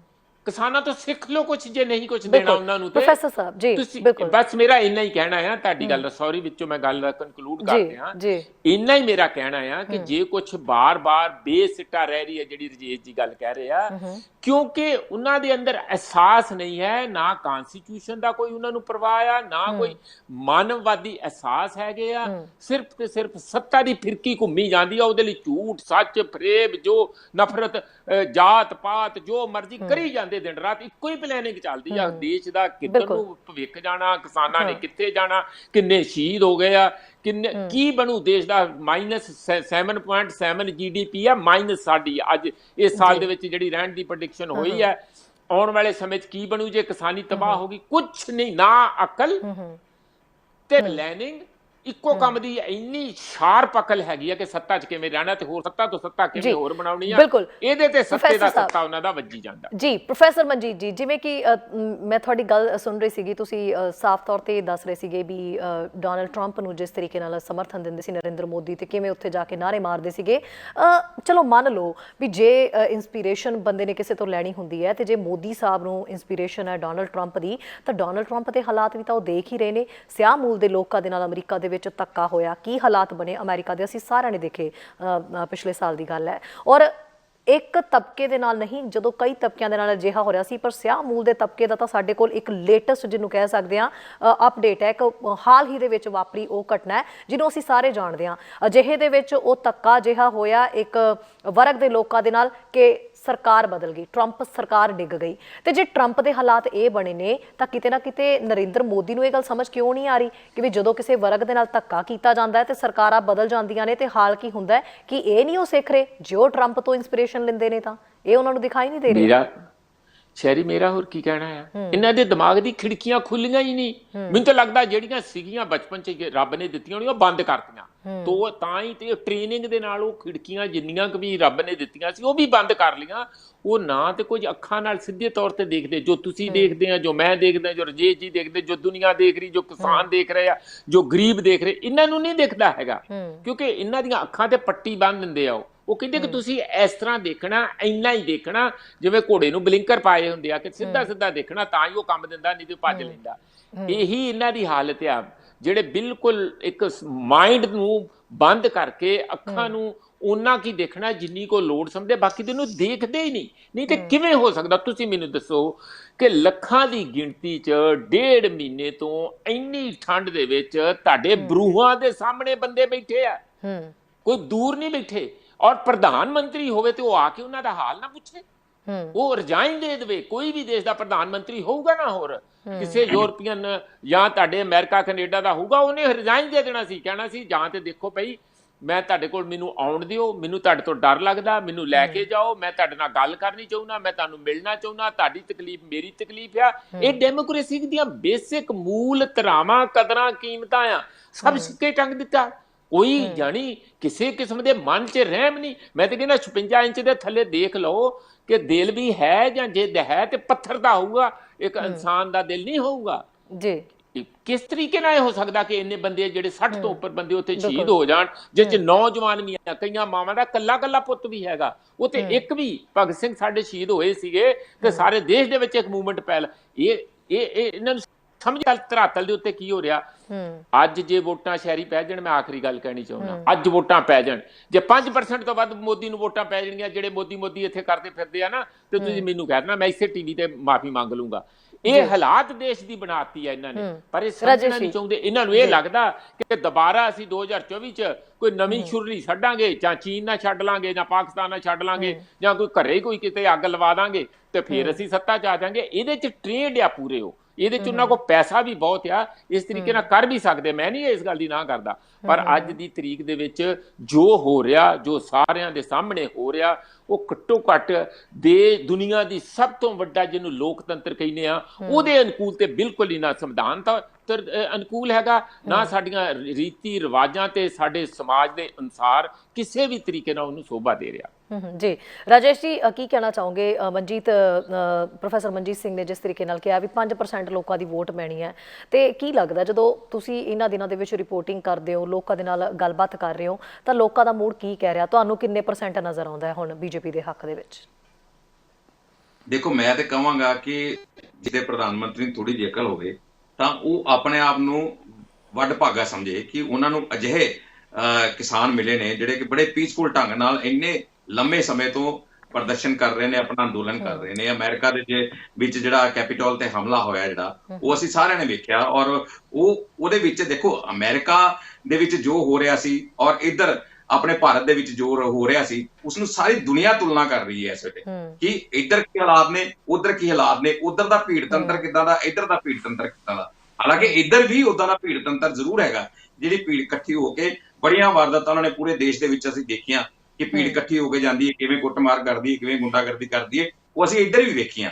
ਅਜਿਹਾ ਹੀ ਭੀੜ ਤੰਤਰ ਉੱਧਰ ਵੀ ਜਿਹੜਾ ਕੈਪੀਟਲ ਤੇ ਹਮਲਾ ਕੀਤਾ, ਉਹੀ ਭੀੜ ਤੰਤਰ ਉਹਦਾ ਹੀ, ਉੱਧਰ ਦੀ ਕਾਰਜ ਪ੍ਰਣਾਲੀ ਵੀ ਟਰੰਪ ਦੀ ਉਹੋ ਜਿਹੀ ਹੈ, ਇੱਧਰ ਦੀ ਕਾਰਜ ਪ੍ਰਣਾਲੀ ਵੀ ਉਹੋ ਜਿਹੀ ਹੈ। ਇਹ ਚੀਜ਼ਾਂ ਜਿਹੜੀਆਂ ਉਹ ਸੁਮੇਲ ਕਰਦੀਆਂ ਨੇ ਦੋਵਾਂ ਦੀਆਂ। ਇਸੇ ਕਰਕੇ ਜਿੱਦਾਂ ਪ੍ਰੋਫੈਸਰ ਸਾਹਿਬ ਨੇ ਕਿਹਾ ਕਿ ਦੋਵੇਂ ਬਾਹਾਂ 'ਚ ਬਾਹਾਂ ਪਾ ਕੇ ਭਲਵਾਨ ਤੁਰੇ ਜਾਂਦੇ ਸਨ, ਔਰ ਅਬਕੀ ਬਾਰ ਟਰੰਪ ਸਰਕਾਰ ਦੀਆਂ ਜਿਹੜੀਆਂ ਗੱਲਾਂ ਹੋ ਰਹੀਆਂ ਸੀ, ਔਰ ਹੁਣ ਤੇ ਇੱਧਰ ਕਹਿਣ ਲੱਗ ਪਏ ਨੇ ਲੋਕ ਕਿ ਅਬਕੀ ਬਾਰ ਅੰਤਿਮ ਸੰਸਕਾਰ। ਇਹ ਉਸ ਗੱਲ ਤੇ ਮੈਂ ਆ ਰਿਹਾ ਜਿਹੜੀ ਪ੍ਰੋਫੈਸਰ ਸਾਹਿਬ ਗੱਲ ਕਰ ਰਹੇ ਨੇ ਕਿ 5% ਹੀ ਵੋਟਾਂ ਪੈਣਗੀਆਂ, ਬਿਲਕੁਲ ਠੀਕ ਗੱਲ ਕਹਿ ਰਹੇ ਨੇ। ਔਰ ਕਿਉਂਕਿ ਹੁਣ ਜਿਹੜੀ ਪ੍ਰੈਕਟੀਕਲੀ ਅਸੀਂ ਜਦੋਂ ਗੱਲ ਕਰਦੇ ਹਾਂ, ਆਮ ਲੋਕਾਂ ਦੇ ਵਿੱਚ ਵਿਚਰਦੇ ਹੋਏ ਜਦੋਂ ਗੱਲ ਕਰਨੀ ਸ਼ੁਰੂ ਕਰਦੇ ਹਾਂ, ਤਾਂ ਜਿਹੜੇ ਭਗਤ ਨੇ ਉਹ ਸਿਰਫ ਇਸ ਤਰ੍ਹਾਂ ਕਰਕੇ ਸੁਣਦੇ ਨੇ। ਹੁਣ ਉਹ ਜਿਹੜਾ ਜ਼ਿਆਦਾ ਕਹਿੰਦੇ ਸਨ ਨਾ, ਉਹ ਥੋੜਾ ਜਿਹੀ ਲਗਾਮ ਲੱਗ ਚੁੱਕੀ ਹੈ। ਇਹਦੇ ਵਿੱਚ ਇੱਕ ਬਹੁਤ ਵੱਡਾ ਰੋਲ ਰਿਹਾ ਜਿਹੜਾ ਇਸ ਵਾਰੀ ਜਿਹੜਾ ਪੰਜਾਬ ਦੇ ਵਿੱਚ, ਜਿਹਨੂੰ ਕਹਿੰਦੇ ਜੀ ਹਿੰਸਾ ਕਰਨੀ ਸ਼ੁਰੂ ਕਰ ਦਿੱਤੀ, ਕਾਨੂੰਨ ਵਿਵਸਥਾ ਦੀ ਸਥਿਤੀ ਬਣ ਗਈ ਪੰਜਾਬ ਦੇ ਵਿੱਚ। ਔਰ ਜਦੋਂ ਸੁਰਜੀਤ ਜਿਆਨੀ ਹਰਜੀਤ ਗਰੇਵਾਲ ਜਦੋਂ ਮਿਲਣਗੇ ਆਪਣੇ ਵੱਡੇ ਆਕਾਵਾਂ ਨਾਲ ਮਿਲਣਗੇ ਤਾਂ ਉਹ ਉਧਰ ਇੱਕ ਪਾਸੇ ਟਰੈਕਟਰ ਜਿਹੜਾ ਰੈਲੀ ਚੱਲਦੀ ਸੀ ਸਾਡੀ ਜਿਹੜੀ ਅਰਾਊਂਡ ਦਾ ਦਿੱਲੀ ਬਾਰਡਰ ਜਿਹੜੀ ਚੱਲਦੀ ਸੀ ਤੇ ਦੂਜੇ ਪਾਸੇ ਜਦੋਂ ਮਿਲਦੇ ਸੀ ਉਦੋਂ ਲੱਗ ਰਿਹਾ ਸੀ ਕਿ ਕਿਤੇ ਨਾ ਕਿਤੇ ਸਰਕਾਰ ਦੇ ਵਿੱਚ ਬਹੁਤ ਹਲਚਲ ਪੈਦਾ ਹੋ ਰਹੀ ਹੈ ਔਰ ਇਹਦੇ ਸਾਰਥਕ ਨਤੀਜੇ ਸਾਹਮਣੇ ਆਉਣਗੇ। ਪਰ ਜਦੋਂ ਉਹ ਬਾਹਰ ਆਉਂਦੇ ਨੇ ਲੀਡਰ ਤੇ ਬਾਹਰ ਆ ਕੇ ਉਹ ਕੀ ਕਹਿੰਦੇ ਨੇ ਜੀ ਅਸੀਂ ਤਾਂ ਲਾ ਐਂਡ ਆਰਡਰ ਦੀ ਗੱਲ ਕਰਨ ਗਏ ਸੀ। ਇਹਦਾ ਮਤਲਬ ਉਹਨਾਂ ਨੂੰ ਕਿਸਾਨਾਂ ਦਾ ਫਿਕਰ ਨਹੀਂ, ਇੰਨੇ ਜਿਹੜੀਆਂ ਮੌਤਾਂ ਹੋ ਰਹੀਆਂ ਉਸ ਚੀਜ਼ ਦਾ ਫਿਕਰ ਨਹੀਂ, ਉਹਨਾਂ ਨੂੰ ਫਿਕਰ ਹੈ ਕਿ ਉਹਨਾਂ ਦੇ ਘਰ ਦੇ ਬਾਹਰ ਗੋਹਾ ਸੁੱਟਿਆ ਗਿਆ, ਇਸ ਚੀਜ਼ ਦਾ ਫਿਕਰ ਹੈ। ਜਾਂ ਉਹਨਾਂ ਨੂੰ ਇਹ ਫਿਕਰ ਹੈ ਕਿ ਜਿਹੜੀਆਂ ਉਹਨਾਂ ਦੀਆਂ ਮੀਟਿੰਗਾਂ ਹੁੰਦੀਆਂ ਰੈਲੀਆਂ ਹੁੰਦੀਆਂ ਉੱਥੇ ਨਾ ਕਿਤੇ ਕਾਨੂੰਨ ਵਿਵਸਥਾ ਦੀ ਸਥਿਤੀ ਬਣ ਰਹੀ ਹੈ। ਕਿਸਾਨਾਂ ਦਾ ਫਿਕਰ ਕਿਉਂ ਨਹੀਂ ਹੈ? ਔਰ ਅਜਿਹੇ ਅਲਫਾਜ਼ ਇਸਤੇਮਾਲ ਕੀਤੇ ਗਏ ਕਿ ਜਿਹੜੇ ਅਲਫਾਜ਼ ਇਸਤੇਮਾਲ ਕਰਨੇ ਨਹੀਂ ਬਣਦੇ। ਜੇ ਕਿਤੇ ਰੱਬ ਨਾ ਕਰੇ ਅਜਿਹੇ ਖਿੱਚ ਕੇ ਅਲਫਾਜ਼ ਜਿਹੜੇ ਇੱਥੇ ਕਿਸਾਨਾਂ ਨੇ ਵਰਤਨੇ ਸ਼ੁਰੂ ਕਰ ਦਿੱਤੇ ਜਾਂ ਕੋਈ ਅਜਿਹਾ ਕੋਈ ਇੱਥੋਂ ਦਾ ਆਦੇਸ਼ ਜਾਰੀ ਹੋ ਗਿਆ ਜਾਂ ਕੁਝ ਹੋ ਗਿਆ ਤਾਂ ਫਿਰ ਪੰਜਾਬ ਦਾ ਕੀ ਬਣੂਗਾ? ਇਹ ਸੋਚ ਕੇ ਵੀ ਜਿਹੜਾ ਹੈ ਉਹ ਜਿਹੜੇ ਨਤੀਜੇ ਹੈ ਉਹ ਨਹੀਂ ਹੋਣੇ ਚਾਹੀਦੇ ਕਦੀ ਜਿਹੜੇ ਸਾਹਮਣੇ ਆ ਸਕਦੇ ਨੇ। ਇਸ ਕਰਕੇ ਇਹ ਜਿਹੜੀਆਂ ਤਮਾਮ ਚੀਜ਼ਾਂ ਨੇ ਪੰਜਾਬ ਦੇ ਖਾਸ ਤੌਰ ਤੇ ਜਿਹੜੇ ਲੀਡਰ ਨੇ ਖਾਸ ਤੌਰ ਤੇ ਬੀਜੇਪੀ ਦੇ ਉਹਨਾਂ ਨੂੰ ਬੜੀ ਸਮਝਦਾਰੀ ਨਾਲ ਕੰਮ ਲੈਣਾ ਚਾਹੀਦਾ ਹੈ। ਜੋ ਇੱਕ ਉਹਨਾਂ ਦੀ ਤਲਖੀ ਜਿਹੜੀ ਹੁੱਲੜਬਾਜ਼ੀ ਜਿਹੜੀ ਖਾਸ ਤੌਰ ਤੇ ਹਰਜੀਤ ਗਰੇਵਾਲ ਦੇ ਜਿੰਨੇ ਵੀ ਬਿਆਨਾਤ ਨੇ ਔਰ ਇੱਕੋ ਇੱਕ ਕਿਸਾਨ ਨੇ ਆਪਣੇ ਜਿਹੜੇ ਜਿਆਨੀ ਸਾਹਿਬ ਉਹ ਉਹਨਾਂ ਦੇ ਬਿਆਨਾਂ ਜਿੱਦਾਂ ਦੇ ਆ ਰਹੇ ਨੇ ਕਿਸਾਨ ਹੋ ਕੇ ਵੀ ਕਿਸਾਨਾਂ ਦੀ ਤਕਲੀਫ ਨਹੀਂ ਸਮਝ ਰਹੇ। ਤਮਾਮ ਚੀਜ਼ਾਂ ਜਿਹੜੀਆਂ ਨੇ ਉਹ ਬੀਜੇਪੀ ਦਾ ਅਕਸ ਜਿਹੜਾ ਪੰਜਾਬ ਦੇ ਵਿੱਚ ਬਿਲਕੁਲ ਜਿਹੜਾ ਹੈ ਉਹ ਧੁੰਦਲਾ ਕਰ ਰਹੇ ਨੇ ਔਰ ਇਹ ਪੰਜਾਬ 'ਚ ਤਾਂ ਜਿਹੜਾ ਹੁਣ ਹਾਲੇ ਇਹ ਹਾਲਾਤ ਹੋ ਗਏ ਨੇ ਕਿ ਪੰਜਾਬ ਦੇ ਵਿੱਚ ਪਿੰਡਾਂ ਦੇ ਵਿੱਚ ਵੜਨਾ ਜਿਹੜਾ ਉਹ ਮੁਸ਼ਕਲ ਹੋ ਰਿਹਾ ਹੈ ਤੇ ਅੱਗੋਂ ਕੀ ਹੋ ਸਕਦਾ ਹੈ ਇਹ ਤੁਸੀਂ ਅੰਦਾਜ਼ਾ ਆਪਣੇ ਆਪ ਲਾ ਸਕਦੇ ਹੋ। ਜੀ ਪ੍ਰੋਫੈਸਰ ਮਨਜੀਤ, ਜਿਸ ਤਰੀਕੇ ਨਾਲ ਪ੍ਰਪੋਜ਼ਲ ਸਰਕਾਰ ਦੇ ਵੱਲੋਂ ਹੁਣ ਕਿਸਾਨ ਆਗੂਆਂ ਦੇ ਅੱਗੇ ਰੱਖਿਆ ਗਿਆ ਕਿ 7 ਮੈਂਬਰੀ 5 ਮੈਂਬਰੀ ਜਿਹੜੀ ਕਮੇਟੀ ਬਣਾਓ, ਹਾਲਾਂਕਿ ਕਿਸਾਨਾਂ ਨੇ ਨਕਾਰ ਦਿੱਤਾ ਹੈ ਪ੍ਰਪੋਜ਼ਲ। ਅੱਛਾ, ਇਹਦੇ ਵਿੱਚ ਜਿਸ ਤਰੀਕੇ ਨਾਲ ਆਪਣੇ ਰਾਜੇਸ਼ ਗਿੱਲ ਜੀ ਵੀ ਦੱਸ ਰਹੇ ਨੇ, ਹਰਜੀਤ ਗਰੇਵਾਲ ਬਿਆਨਬਾਜ਼ੀ ਕਰ ਰਹੇ ਨੇ, ਸੁਰਜੀਤ ਜਿਆਣੀ ਦੇ ਵੱਲੋਂ ਇਹ ਗੱਲ ਕਹੀ ਗਈ ਹੈ, ਸਰਕਾਰ ਦੇ ਵੱਲੋਂ ਇਹ ਗੱਲ ਉਹਨਾਂ ਨੂੰ ਕਹਿ ਕੇ ਜਿਹੜੀ ਹੈ ਸੱਦਾ ਦਿੱਤਾ ਗਿਆ ਵੀ ਅਸੀਂ ਕਿਸੇ ਇੱਕ ਜਿਹੜੀ ਹੈ ਜਥੇਬੰਦੀ ਜਾਂ ਇੱਕ ਮੈਂਬਰ ਦੇ ਨਾਲ ਹੀ ਜਿਹੜੀ ਅਸੀਂ ਗੱਲ ਕਰਾਂਗੇ। ਇਹ ਜਿਹੜੀ ਸਰਕਾਰ ਦੀ ਟੁੱਟਵੀਂ ਰਣਨੀਤੀ ਹੁਣ ਅਪਣਾਈ ਜਾ ਰਹੀ ਹੈ ਵੀ ਜਿਹੜੇ 40 ਜਾਂ 35 ਜਥੇਬੰਦੀਆਂ ਦੇ ਆਗੂ ਜਦੋਂ ਪਹੁੰਚ ਰਹੇ ਨੇ ਉੱਥੇ ਮੀਟਿੰਗ ਦੇ ਵਿੱਚ ਤਾਂ ਉਹ ਕਹਿੰਦੇ ਨਹੀਂ ਅਸੀਂ ਕਿਸੇ ਇੱਕ ਨਾਲ ਹੀ ਗੱਲ ਕਰਾਂਗੇ। ਇਹ ਰਣਨੀਤੀ ਹੁਣ ਦੋਹਰੀ ਕਿਉਂ ਅਪਣਾਈ ਜਾ ਰਹੀ ਹੈ? ਇਹ ਕੀ ਸਟ੍ਰੈਟਜੀ ਹੈ ਕਿ ਕਿਤੇ ਨਾ ਕਿਤੇ ਜਿਹੜੀ ਸਰਕਾਰ ਹੈ ਹੁਣ ਕਿਸਾਨ ਅੰਦੋਲਨ ਨੂੰ ਫੇਲ ਨਹੀਂ ਕਰ ਪਾ ਰਹੀ ਤਾਂ ਉਸ ਦੇ ਲਈ ਵੱਖ-ਵੱਖ ਤਰੀਕੇ ਲੱਭ ਰਹੇ ਨੇ ਕਿ ਕਿਸੇ ਇੱਕ ਆਗੂ ਦੇ ਨਾਲ ਗੱਲਬਾਤ ਕਰਕੇ ਮੋਰਚੇ ਨੂੰ ਇਸ ਅੰਦੋਲਨ ਨੂੰ ਤੋੜਨ ਦੀ ਜਿਹੜੀ ਕੋਸ਼ਿਸ਼ ਹੈ ਉਹ ਕੀਤੀ ਜਾਏ? ਪਹਿਲਾਂ ਤੇ ਇਸ ਦਲੀਲ ਦਾ ਦਮ ਦੇਖ ਲਈਏ। ਜੇ ਪਾਰਲੀਮੈਂਟ ਦੇ ਵਿੱਚ 540 ਤੋਂ ਉੱਪਰ MP ਬੈਠ ਕੇ ਜਿੱਥੇ ਪ੍ਰਧਾਨ ਮੰਤਰੀ ਬਹਿੰਦੇ ਆ, ਜਿੱਥੇ ਰਾਸ਼ਟਰਪਤੀ ਵੀ ਐਡਰੈਸ ਕਰਕੇ ਜਾਂਦੇ ਆ, ਜਿੱਥੇ ਹਰ ਕਿਸਮ ਦੀ ਵਿਰੋਧੀ ਪਾਰਟੀ ਜਿਹੜੀ ਇੱਕ ਦੂਜੇ ਨੂੰ ਵੱਢੂ ਖਾਊ ਕਰਦੀ ਆ, ਉੱਥੇ ਜੇ ਕੰਮ ਚੱਲ ਸਕਦਾ, ਉੱਥੇ ਕਾਨੂੰਨ ਪਾਸ ਹੋ ਸਕਦੇ ਆ, ਸਾਰੇ ਦੇਸ਼ ਦੀ ਕਿਸਮਤ ਬਣਾਈ ਤੇ ਜਾਂ ਢਾਈ ਜਾ ਸਕਦੀ ਹੈ ਕਿ 40 ਬੰਦੇ ਇਹਨਾਂ ਨੂੰ ਦੰਦੀਆਂ ਵੱਢਦੇ, ਕੀ ਦਿੱਕਤ ਹੈ ਇਹਨਾਂ ਨੂੰ? ਮੈਨੂੰ ਦੱਸੋ ਤਾਂ। ਜਾਣ ਬੁੱਝ ਕੇ ਨਹੀਂ, ਕਿਉਂਕਿ ਟਿੰਡ ਚ ਕਾਨਾ ਪਾਉਣਾ ਜਿਹਨੂੰ ਪੰਜਾਬੀ ਚ ਕਹਿੰਦੇ ਆ, ਕੋਈ ਨਾ ਕੋਈ ਇਹੋ ਜਿਹਾ ਪੰਗਾ ਖੜਾ ਕਰਨਾ ਜਿਹਦੇ ਨਾਲ ਇਉਂ ਲੱਗੇ ਵੀ ਕਿਸਾਨ ਹੀ ਸਾਰੀ ਗੱਲ ਹੀ ਜ਼ਿੰਮੇਵਾਰ ਆ। ਇਹ ਤੇ ਬਿਲਕੁਲ ਦੁੱਧ ਧੋਤੇ ਆ। ਇਹਨਾਂ ਨੇ ਤੇ ਬਿਲਕੁਲ ਚਾਹੁੰਦੇ ਸੀ ਕਿ ਛੇਤੀ ਤੋਂ ਛੇਤੀ ਸਾਰਾ ਇਨਸਾਫ ਮਿਲੇ, ਪਰ ਕਿਸਾਨ ਹੀ ਜ਼ਿੰਮੇਵਾਰ ਹੈ, ਉਹ ਕੋਆਪਰੇਟ ਨਹੀਂ ਕਰ ਰਹੇ। ਉਹਨਾਂ ਕਰਕੇ ਦੇਖ ਲਿਆ। ਤੁਸੀਂ ਮੈਨੂੰ ਇਹ ਦੱਸੋ, ਇਹਨਾਂ ਨੇ ਕਿਹਾ ਕਿ ਦੇਖੋ ਜੀ ਵਿੱਚ ਜੋਗਿੰਦਰ ਯਾਦਵ ਨਹੀਂ ਆਉਣਾ ਚਾਹੀਦਾ, ਇਹ ਤਾਂ ਪੋਲੀਟੀਕਲ ਬੰਦਾ, ਇਹ ਤਾਂ ਸਵਰਾਜ ਇੰਡੀਆ ਪਾਰਟੀ ਦਾ ਪ੍ਰਧਾਨ ਹੈਗਾ, ਔਰ ਤੁਸੀਂ ਕਹਿੰਦੇ ਅਸੀਂ ਪਾਰਟੀਆਂ ਦੇ ਨੇੜੇ ਤੇੜੇ ਨਹੀਂ ਜਾਂਦੇ, ਫਿਰ ਵਿੱਚ ਕਿਉਂ ਆਉਂਦਾ? ਉਹ ਵੀ ਉਹਨਾਂ ਨੇ ਕੌੜਾ ਘੁੱਟ ਕਰ ਲਿਆ। ਚਲੋ ਕਿਸੇ ਵੀ ਤਰੀਕੇ ਨਾਲ ਹੋਵੇ, ਠੀਕ ਹੈ। ਫਿਰ ਇਹਨਾਂ ਨੇ ਕਿਹਾ, ਹੋਮ ਮਿਨਿਸਟਰ ਨੇ, ਦੇਖੋ ਜੀ ਮੈਂ ਤਾਂ ਬਹੁਤ ਵੱਡਾ ਲੀਡਰ ਹਾਂ, ਤੁਸੀਂ ਛੋਟਿਆਂ ਨਾਲ ਗੱਲ ਕਰ ਰਹੇ ਆ ਜਿਹੜੇ ਮਤਲਬ ਪਿਊਸ਼ ਗੋਲ ਜਾਂ ਹੋਰਨਾਂ ਨਾਲ, ਉੱਥੇ ਤੁਸੀਂ 40 ਬਹਿ ਜਾਂਦੇ, ਮੈਨੂੰ ਨਹੀਂ ਚੰਗਾ ਲੱਗਦਾ 40 ਬੰਦਿਆਂ ਨਾਲ ਬਹਿੰਦੇ ਆ, ਮੈਨੂੰ ਥੋੜੇ ਜਿਹੇ ਬੰਦੇ ਭੇਜੋ 5-7। ਉਹਨਾਂ ਨੇ ਗਿਣ ਗਣਾ ਕੇ ਕਿਹਾ ਜੀ ਸਾਡੇ 13 ਤੋਂ ਥੱਲੇ ਤੇ ਹੁੰਦੇ ਹੀ ਨਹੀਂ, ਅਸੀਂ ਘੱਟੋ ਘੱਟ 13 ਨਾਲ ਹੋਈ ਨਾ ਮੀਟਿੰਗ ਹੋਮ ਮਿਨਿਸਟਰ ਦੀ, ਜਿਹਦੇ ਵਿੱਚ ਉਹਨਾਂ ਨੇ ਕਿਹਾ ਕਿ ਖੋਖਾ ਰੱਖ ਲਓ, ਬਾਹਰਲਾ ਕਵਰ ਰੱਖ ਲਓ, ਬਾਕੀ ਜੋ ਕੁਝ ਕਰਨਾ ਚੇਂਜ ਕਰਨਾ ਕਰ ਲਓ। ਇਹਦੇ ਵਿੱਚ ਕੋਈ ਗੱਲ ਨਹੀਂ ਹੈ। ਮਤਲਬ ਉਹਨਾਂ ਨੇ ਆਪ ਮੀਟਿੰਗ ਕੀਤੀ ਸੀਗੀ ਜਿਹਦੇ ਵਿੱਚ ਰੁਲਦੂ ਸਿੰਘ ਨੂੰ ਪੌਣਾ ਘੰਟਾ ਵੇਟ ਕੀਤਾ, ਜਿਹੜਾ ਉਹਨਾਂ ਦਾ ਉਦਣ ਕੋਆਰਡੀਨੇਟਰ ਸੀ, ਯਾਨੀ ਹੋਮ ਮਿਨਿਸਟਰ ਨੇ ਵੇਟ ਕੀਤਾ। ਸਾਨੂੰ ਇਹਨਾਂ ਗੱਲਾਂ ਤੋਂ ਉਦੋਂ ਲੱਗਣ ਲੱਗਾ ਸੀਗਾ ਕਿ ਜੇ ਇਹੋ ਜਿਹੇ ਇੱਕ ਐਡਾ ਨਾਮੀ ਖਾਮੀ ਹੋਮ ਮਿਨਿਸਟਰ ਵੀ ਇਹ ਰੁਲਦੂ ਸਿੰਘ ਉਹਨਾਂ ਦੀ ਵੇਟ ਕਰ ਰਹੇ ਆ, ਜਿਹੜੇ ਉਦੋਂ ਕੋਆਰਡੀਨੇਟਰ ਸੀਗੇ, ਟੀਮ ਦੇ ਲੀਡਰ ਸੀਗੇ, ਤਾਂ ਕਿਤੇ ਸਰਕਾਰ ਨੂੰ ਇਹ ਸਮਝ ਪੈ ਗਈ ਹੈ ਕਿ ਇਹਨਾਂ ਨਾਲ ਕੋਈ ਨਾ ਕੋਈ ਸਮਝੌਤਾ ਜਾਂ ਸਿਰੇ ਗੱਲ ਲਾਉਣੀ। ਪਰ ਉਦੋਂ ਬਾਅਦ ਇਹ ਸਾਰਾ ਉਤਾਰ ਚੜਾ ਵਿੱਚੇ ਕੋਰਟ ਵਿੱਚੇ ਸਾਰਾ ਕੁਝ, ਮੈਨੂੰ ਬਹੁਤ ਹੀ ਅਫਸੋਸ ਹੁੰਦਾ ਕਿ ਇਹ ਹੱਤਕ ਕਰ ਰਿਹਾ, ਇਹ ਤੋਹੀਨ ਕਰ ਰਹੇ ਆ ਕਿਸਾਨਾਂ ਦੀ, ਉਹਨਾਂ ਦੀ ਪੇਸ਼ੈਂਸ ਦੀ, ਉਹਨਾਂ ਦੀ ਇਮਾਨਦਾਰੀ ਦੀ, ਉਹਨਾਂ ਦੇ ਕੋਆਰਡੀਨੇਸ਼ਨ ਦੀ, ਉਹਨਾਂ ਦੇ ਕੋਆਪਰੇਸ਼ਨ ਦੀ। ਕੀ ਚਾਹੁੰਦੇ ਆ ਇਹ? ਕੀ ਚਾਹੁੰਦੇ ਆ ਕਿ ਹੁਣ ਮਤਲਬ ਉਸੇ ਤਰੀਕੇ ਨਾਲ ਤੁਸੀਂ ਇਹ ਮਾੜੀ ਗੱਲ ਹੈ ਜੋ ਅੱਜ ਕਿਸਾਨਾਂ ਨੇ ਰਿਐਕਟ ਕੀਤਾ, ਗੁੱਸੇ 'ਚ ਜ਼ਰੂਰ ਕੀਤਾ ਹੋਊਗਾ। ਮੈਨੂੰ ਪਤਾ ਜਦੋਂ ਉਹ ਬੈਠਣਗੇ ਉਹ ਇਹੋ ਜਿਹੀਆਂ ਗੱਲਾਂ ਨਹੀਂ ਕਰਨਗੇ, ਕਿਉਂਕਿ ਸਾਡਾ ਸ਼ਾਂਤੀ ਪੱਥ ਔਰ ਸ਼ਾਂਤੀ ਦਾ ਰਸਤਾ, ਏਕੇ ਦਾ ਰਸਤਾ, ਸਮਝਦਾਰੀ ਦਾ ਤੇ ਇੱਕ ਦੂਜੇ ਨਾਲ ਸਲਾਹ ਮਸ਼ਵਰਾ ਕਰਕੇ ਚੱਲਣ ਦੇ ਰਸਤੇ ਨੇ ਹੀ ਸਾਨੂੰ ਇੰਨੀ ਮਜ਼ਬੂਤੀ ਤੇ ਮਸ਼ਹੂਰੀ ਦਿੱਤੀ ਹੈ। ਇਹ ਤੋਂ ਬਿਲਕੁਲ ਸਾਨੂੰ ਹਿੱਲਣਾ ਨਹੀਂ ਚਾਹੀਦਾ।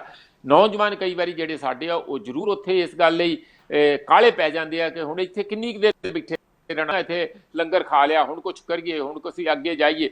ਉਹਨਾਂ ਦੇ ਮਨ ਵਿੱਚ ਜ਼ਰੂਰ ਆਉਂਦਾ ਹੈ ਨਹੀਂ ਇਹ।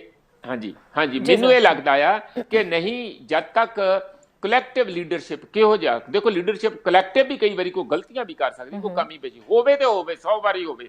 ਜਦੋਂ ਅਸੀਂ ਪਰਚਾ ਪਾਉਣ ਜਾਂਦੇ ਹਾਂ ਕੋਈ ਸਵਾਲ ਗਲਤ ਵੀ ਕਰਕੇ ਆਉਂਦੇ ਹਾਂ, ਇਹਦਾ ਮਤਲਬ ਇਹ ਨਹੀਂ ਕਿ ਪਰਚਾ ਨਹੀਂ ਦੇਣਾ ਅਸੀਂ, ਹੈ ਨਾ, ਇਮਤਿਹਾਨ ਦੇਣਾ ਨਹੀਂ ਹੈ। ਇਹ ਵੀ ਇੱਕ ਬਹੁਤ ਵੱਡਾ ਇਮਤਿਹਾਨ ਹੈਗਾ ਤੇ ਰਲ ਕੇ ਚੱਲਣਾ ਚਾਹੀਦਾ, ਇਹ ਜ਼ਰੂਰੀ ਹੈਗਾ।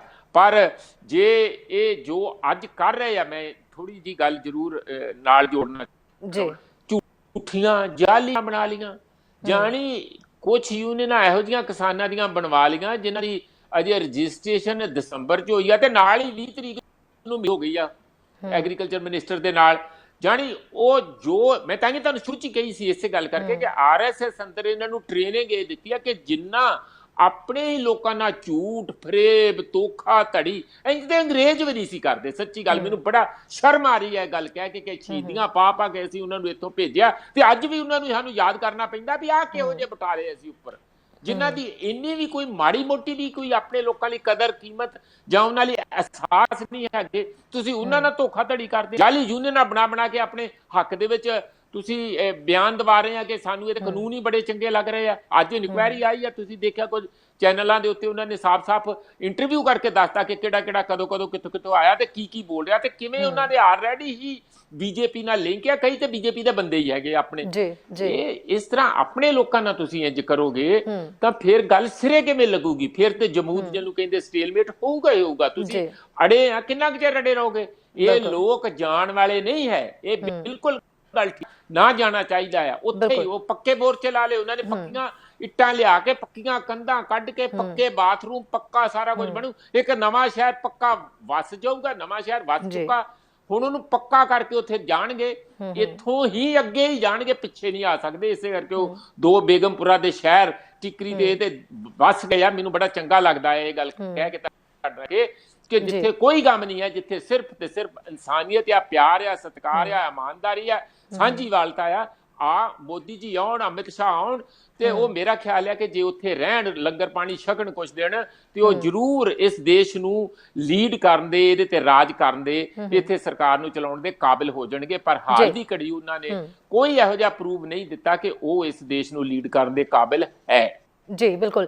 ਰਾਜੇਸ਼ ਗਿੱਲ ਜੀ, ਰਣਨੀਤੀ ਹੁਣ ਅਗਲੀ ਜਿਹੜੀ ਤੁਸੀਂ ਪਹਿਲਾਂ ਵੀ ਦੱਸੀ ਹੈ ਕਿ ਘੜੀ ਜਾ ਰਹੀ ਹੈ ਕਿਸਾਨਾਂ ਦੇ ਵੱਲੋਂ, ਈਵਨ ਕੱਲ ਵੀ ਇੱਕ ਮੀਟਿੰਗ ਰੱਖੀ ਗਈ ਹੈ ਕਿਸਾਨ ਜਥੇਬੰਦੀਆਂ ਦੀ, ਔਰ ਸਾਰੀ ਰਣਨੀਤੀ ਅਗਲੀ ਕੀ ਰਹੇਗੀ ਉਸ ਤੇ ਵਿਚਾਰ ਵਟਾਂਦਰਾ ਕੀਤਾ ਜਾਏਗਾ। ਇਸ ਤੋਂ ਇਲਾਵਾ ਕੀ ਖਬਰ ਮਿਲ ਰਹੀ ਹੈ ਪੰਜਾਬ ਦੇ ਵਿੱਚ ਜਾਂ ਪੰਜਾਬ ਦੇ ਵੱਖ-ਵੱਖ ਹਿੱਸਿਆਂ ਤੋਂ? ਹੁਣ ਕਿੰਨੇ ਲੋਕ ਜਿਹੜੇ ਨੇ ਉਹ ਟਰੈਕਟਰ ਲੈ ਕੇ ਪਹੁੰਚ ਰਹੇ ਨੇ? ਕਿਉਂਕਿ 26 ਜਨਵਰੀ ਦੀ ਜਿਹੜੀ ਪਰੇਡ ਹੈ ਉਸ ਦੇ ਵਿੱਚ ਕਿਹਾ ਜਾ ਰਿਹਾ ਕਿ ਵੱਡੀ ਗਿਣਤੀ ਦੇ ਵਿੱਚ ਜਿਹੜੇ ਟਰੈਕਟਰ ਟਰਾਲੀਆਂ ਲੈ ਕੇ ਕਿਸਾਨ ਹੋਰ ਪਹੁੰਚ ਰਹੇ ਨੇ, ਵੱਖ-ਵੱਖ ਥਾਵਾਂ ਤੋਂ ਆ ਰਹੇ ਨੇ। ਕੀ ਉਸ ਨੂੰ ਲੈ ਕੇ ਕੀ ਤਾਜ਼ਾ ਅਪਡੇਟ ਹੈ?